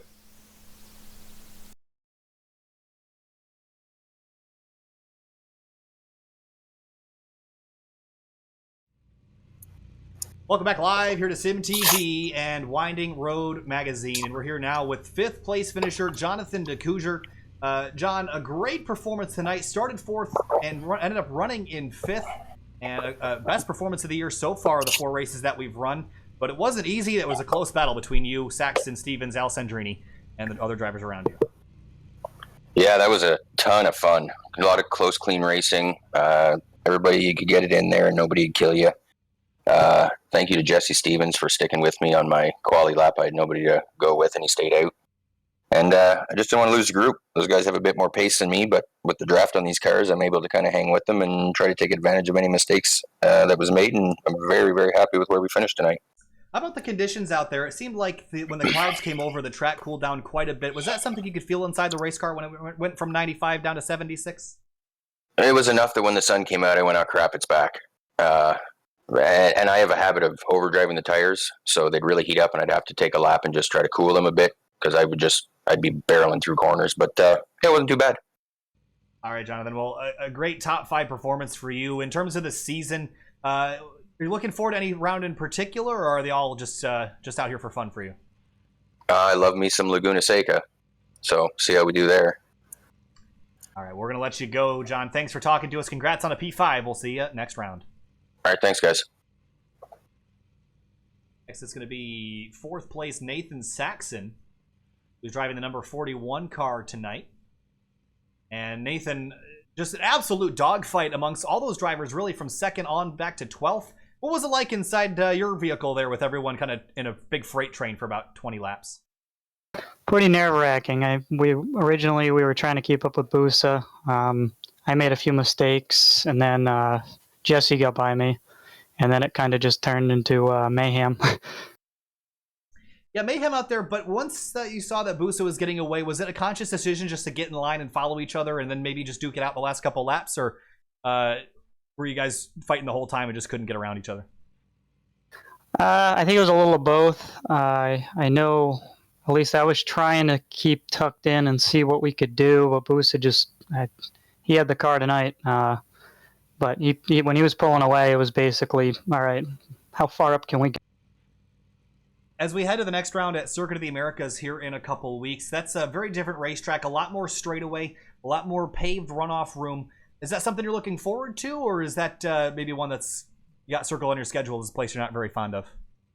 I don't have an issue with COTA so far. The track limits here were kind of crazy, but I kind of figured out second race what we had to do. Hopefully COTA's a little bit more controlled with being paved, but it should be fun. I don't mind the track.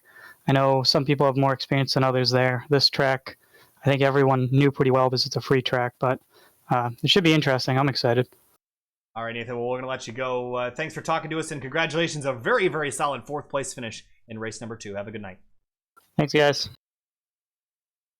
Head up to number 3rd position. It's going to be Jesse Stevens driving the number 13 car. And what a drive that was. You duked and dived with DJ Alessandrini for lap after lap after lap, but came home a couple spots short. Walk us through your night. Yeah, so qualifying was really weird. I didn't exactly get the run I wanted to when I had clear track, and whenever I was trying to use a tow, I just ran out of space going through the last corner, lost a lot of pace to go down the straightaway. So yeah, starting 7th, it was definitely interesting, but for some reason, the right side lane just took off from the get-go, and we were able to go ahead and slot away, and I jumped up to 4th there. And then sat there and saw the contact between Nathan and Robert, and I kind of just waited to see what happened and then tried to thread the needle. How about Summit Point as a racetrack tonight with the differing conditions? We saw a lot of drivers talking about how wildly the temperature swung. What part of the racetrack did that affect you the most? I would have to say into the braking zones of turn 1, and I think it's 5, the first of the hair. Yep, that is correct. But in terms of the braking zones, did it make them longer? Did it make it just more slippery in general? What was the change that you felt inside the car? Like the front end wanted to wash out easier. That's all it was. Other than that, it was the braking zones were a little longer, but not. All right, Jesse. Well, thanks for talking to us. It was a great run for you. Podium run in race number 2. Thanks for talking to us, and good luck next round at COTA. All right, thank you guys. Second place, DJ Alessandrini. We've talked to him about 150 times on SYM TV in general, but DJ tonight, the other guys put up a fight. Usually we're talking to you in victory lane, but second place in race number 2, and also in race number 1, so I think a pair of seconds for you tonight.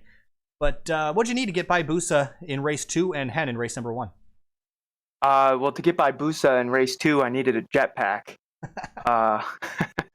Nobody was catching him, and starting from 11th, I was concerned about my tires because I had to push hard in those first 2 laps, and the tires really fall off on this car quickly.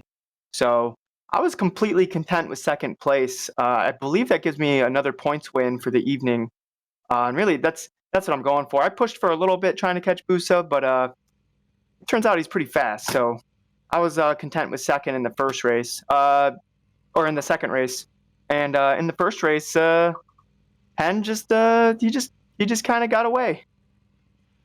We know you're a very humble guy, and you're always talking about how you didn't ever expect to win in this series, but you've definitely established yourself as a contender. But looking around, have you kind of gauged who your competitors are going to be for the rest of the season? Because we know you're going to be up front, but who are you going to be battling? Well, I mean, you can't count out Hartley. Busa showed amazing pace tonight, so he's going to be tough. Jesse's always fast. Nathan was fast as well. So there's people fighting for it, and people are going to get better throughout the season. So, if I stay as good as I am right now, then I'm going to be mid-pack by the end of the season. People are going to continually get better. So I got to fight and figure out what to do to get better and figure out where Busa buys his jetpacks, because it was really sneaky. I didn't even see it on the back of his car. Well, we also know that you were down at Summit Point Motorsports Park about a week ago for the SCCA competition school. And what are the differences and similarities between the track here and iRacing? And obviously, I think the track's been updated a little bit in the real world, but did that help you at all for tonight's race?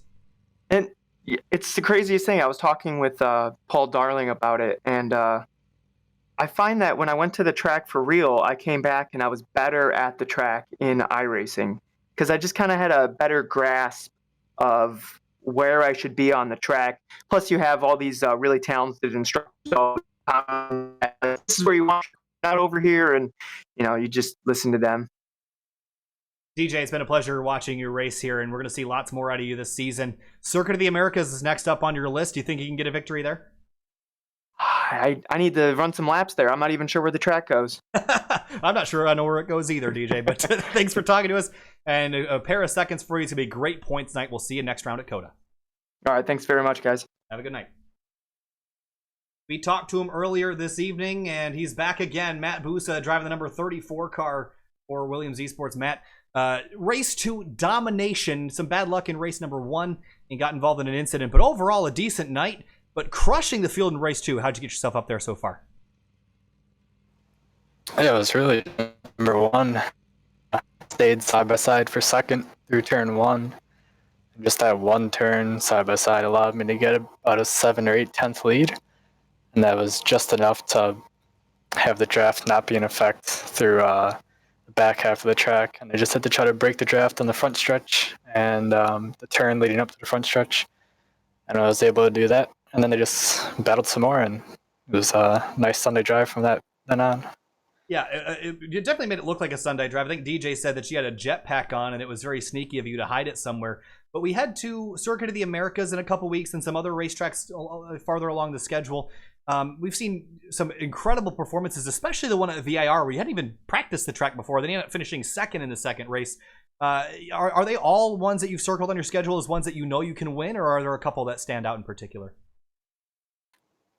I would have to take a closer look at the schedule for ones that would stand out, but I believe we race at Laguna. That's the only one that I know that I've raced many laps on, and Road Atlanta as well. COTA, the next race, actually I have not turned a lap on, so hopefully, unlike VAR, I'll find some time to practice it before the night of the race, and we can have a good showing there too. All right, Matt. Well, Williams Esports is going to find their way into victory lane, not only in the Peak Antifreeze Series, but also here in the SPEC MX-5 SimRacing Challenge. Matt, thanks for talking to us. Congrats on a victory. Go home and celebrate. Yep, thank you. And really quick, want to give a shout out to some of Williams' sponsors. We have Chill Blast, thanks to Team Razor, BenQ Monitors, Playseat, Fnatic, and 1L Sports. Thanks to Williams for all their support and for drafting me. Like I said, it's an honor to be with them, and I'm glad to get them victory lane here. And thanks to you guys for putting on a great show. All right, we appreciate it, Matt. Have a great night and enjoy the win. We'll see you next round at COTA. Thank you. See you there. Racing spectacular in this series, as usual. Very minimal incidents. There was a little bit of an argy-bargy there in the middle section of race number 2, but all around, we've definitely established. I think looking at the podium there, I think there's 3 of probably our 5 best guides right there. But surprised by Dcunha, Darling, and Borden's performance tonight was also really good down in 8th. So a couple other drivers that are not necessarily on the radar yet, but they're getting real close. Yeah, and I think we'll sort of see this out as the season goes on. We'll just see the guys that remain at the top of the field, not just up there once in a while when they get a good run in, but consistently up at the top. I want to thank you again for being here tonight and watching the second round of the 2019 SPEC MX-5 SimRacing Challenge. Let's thank our sponsors one more time, LevelUp Racing School, for providing one of the season-end prizes, as well as Ricmotech's high-performance sim racing hardware and Winding Road Racing. You can find all the links in the description. We want to thank iRacing for providing a platform for us to do this on. And head on over to youtube.com/SYM TV broadcasting to subscribe for more of this action on a more regular basis. We have 5 streams this week, and at some point we're back up to 7 a week later on this month and later off in the future. So the next one that'll be on SYM TV is tomorrow night. It's the Sim Championship Racing Series Ferrari Challenge from Watkins Glen.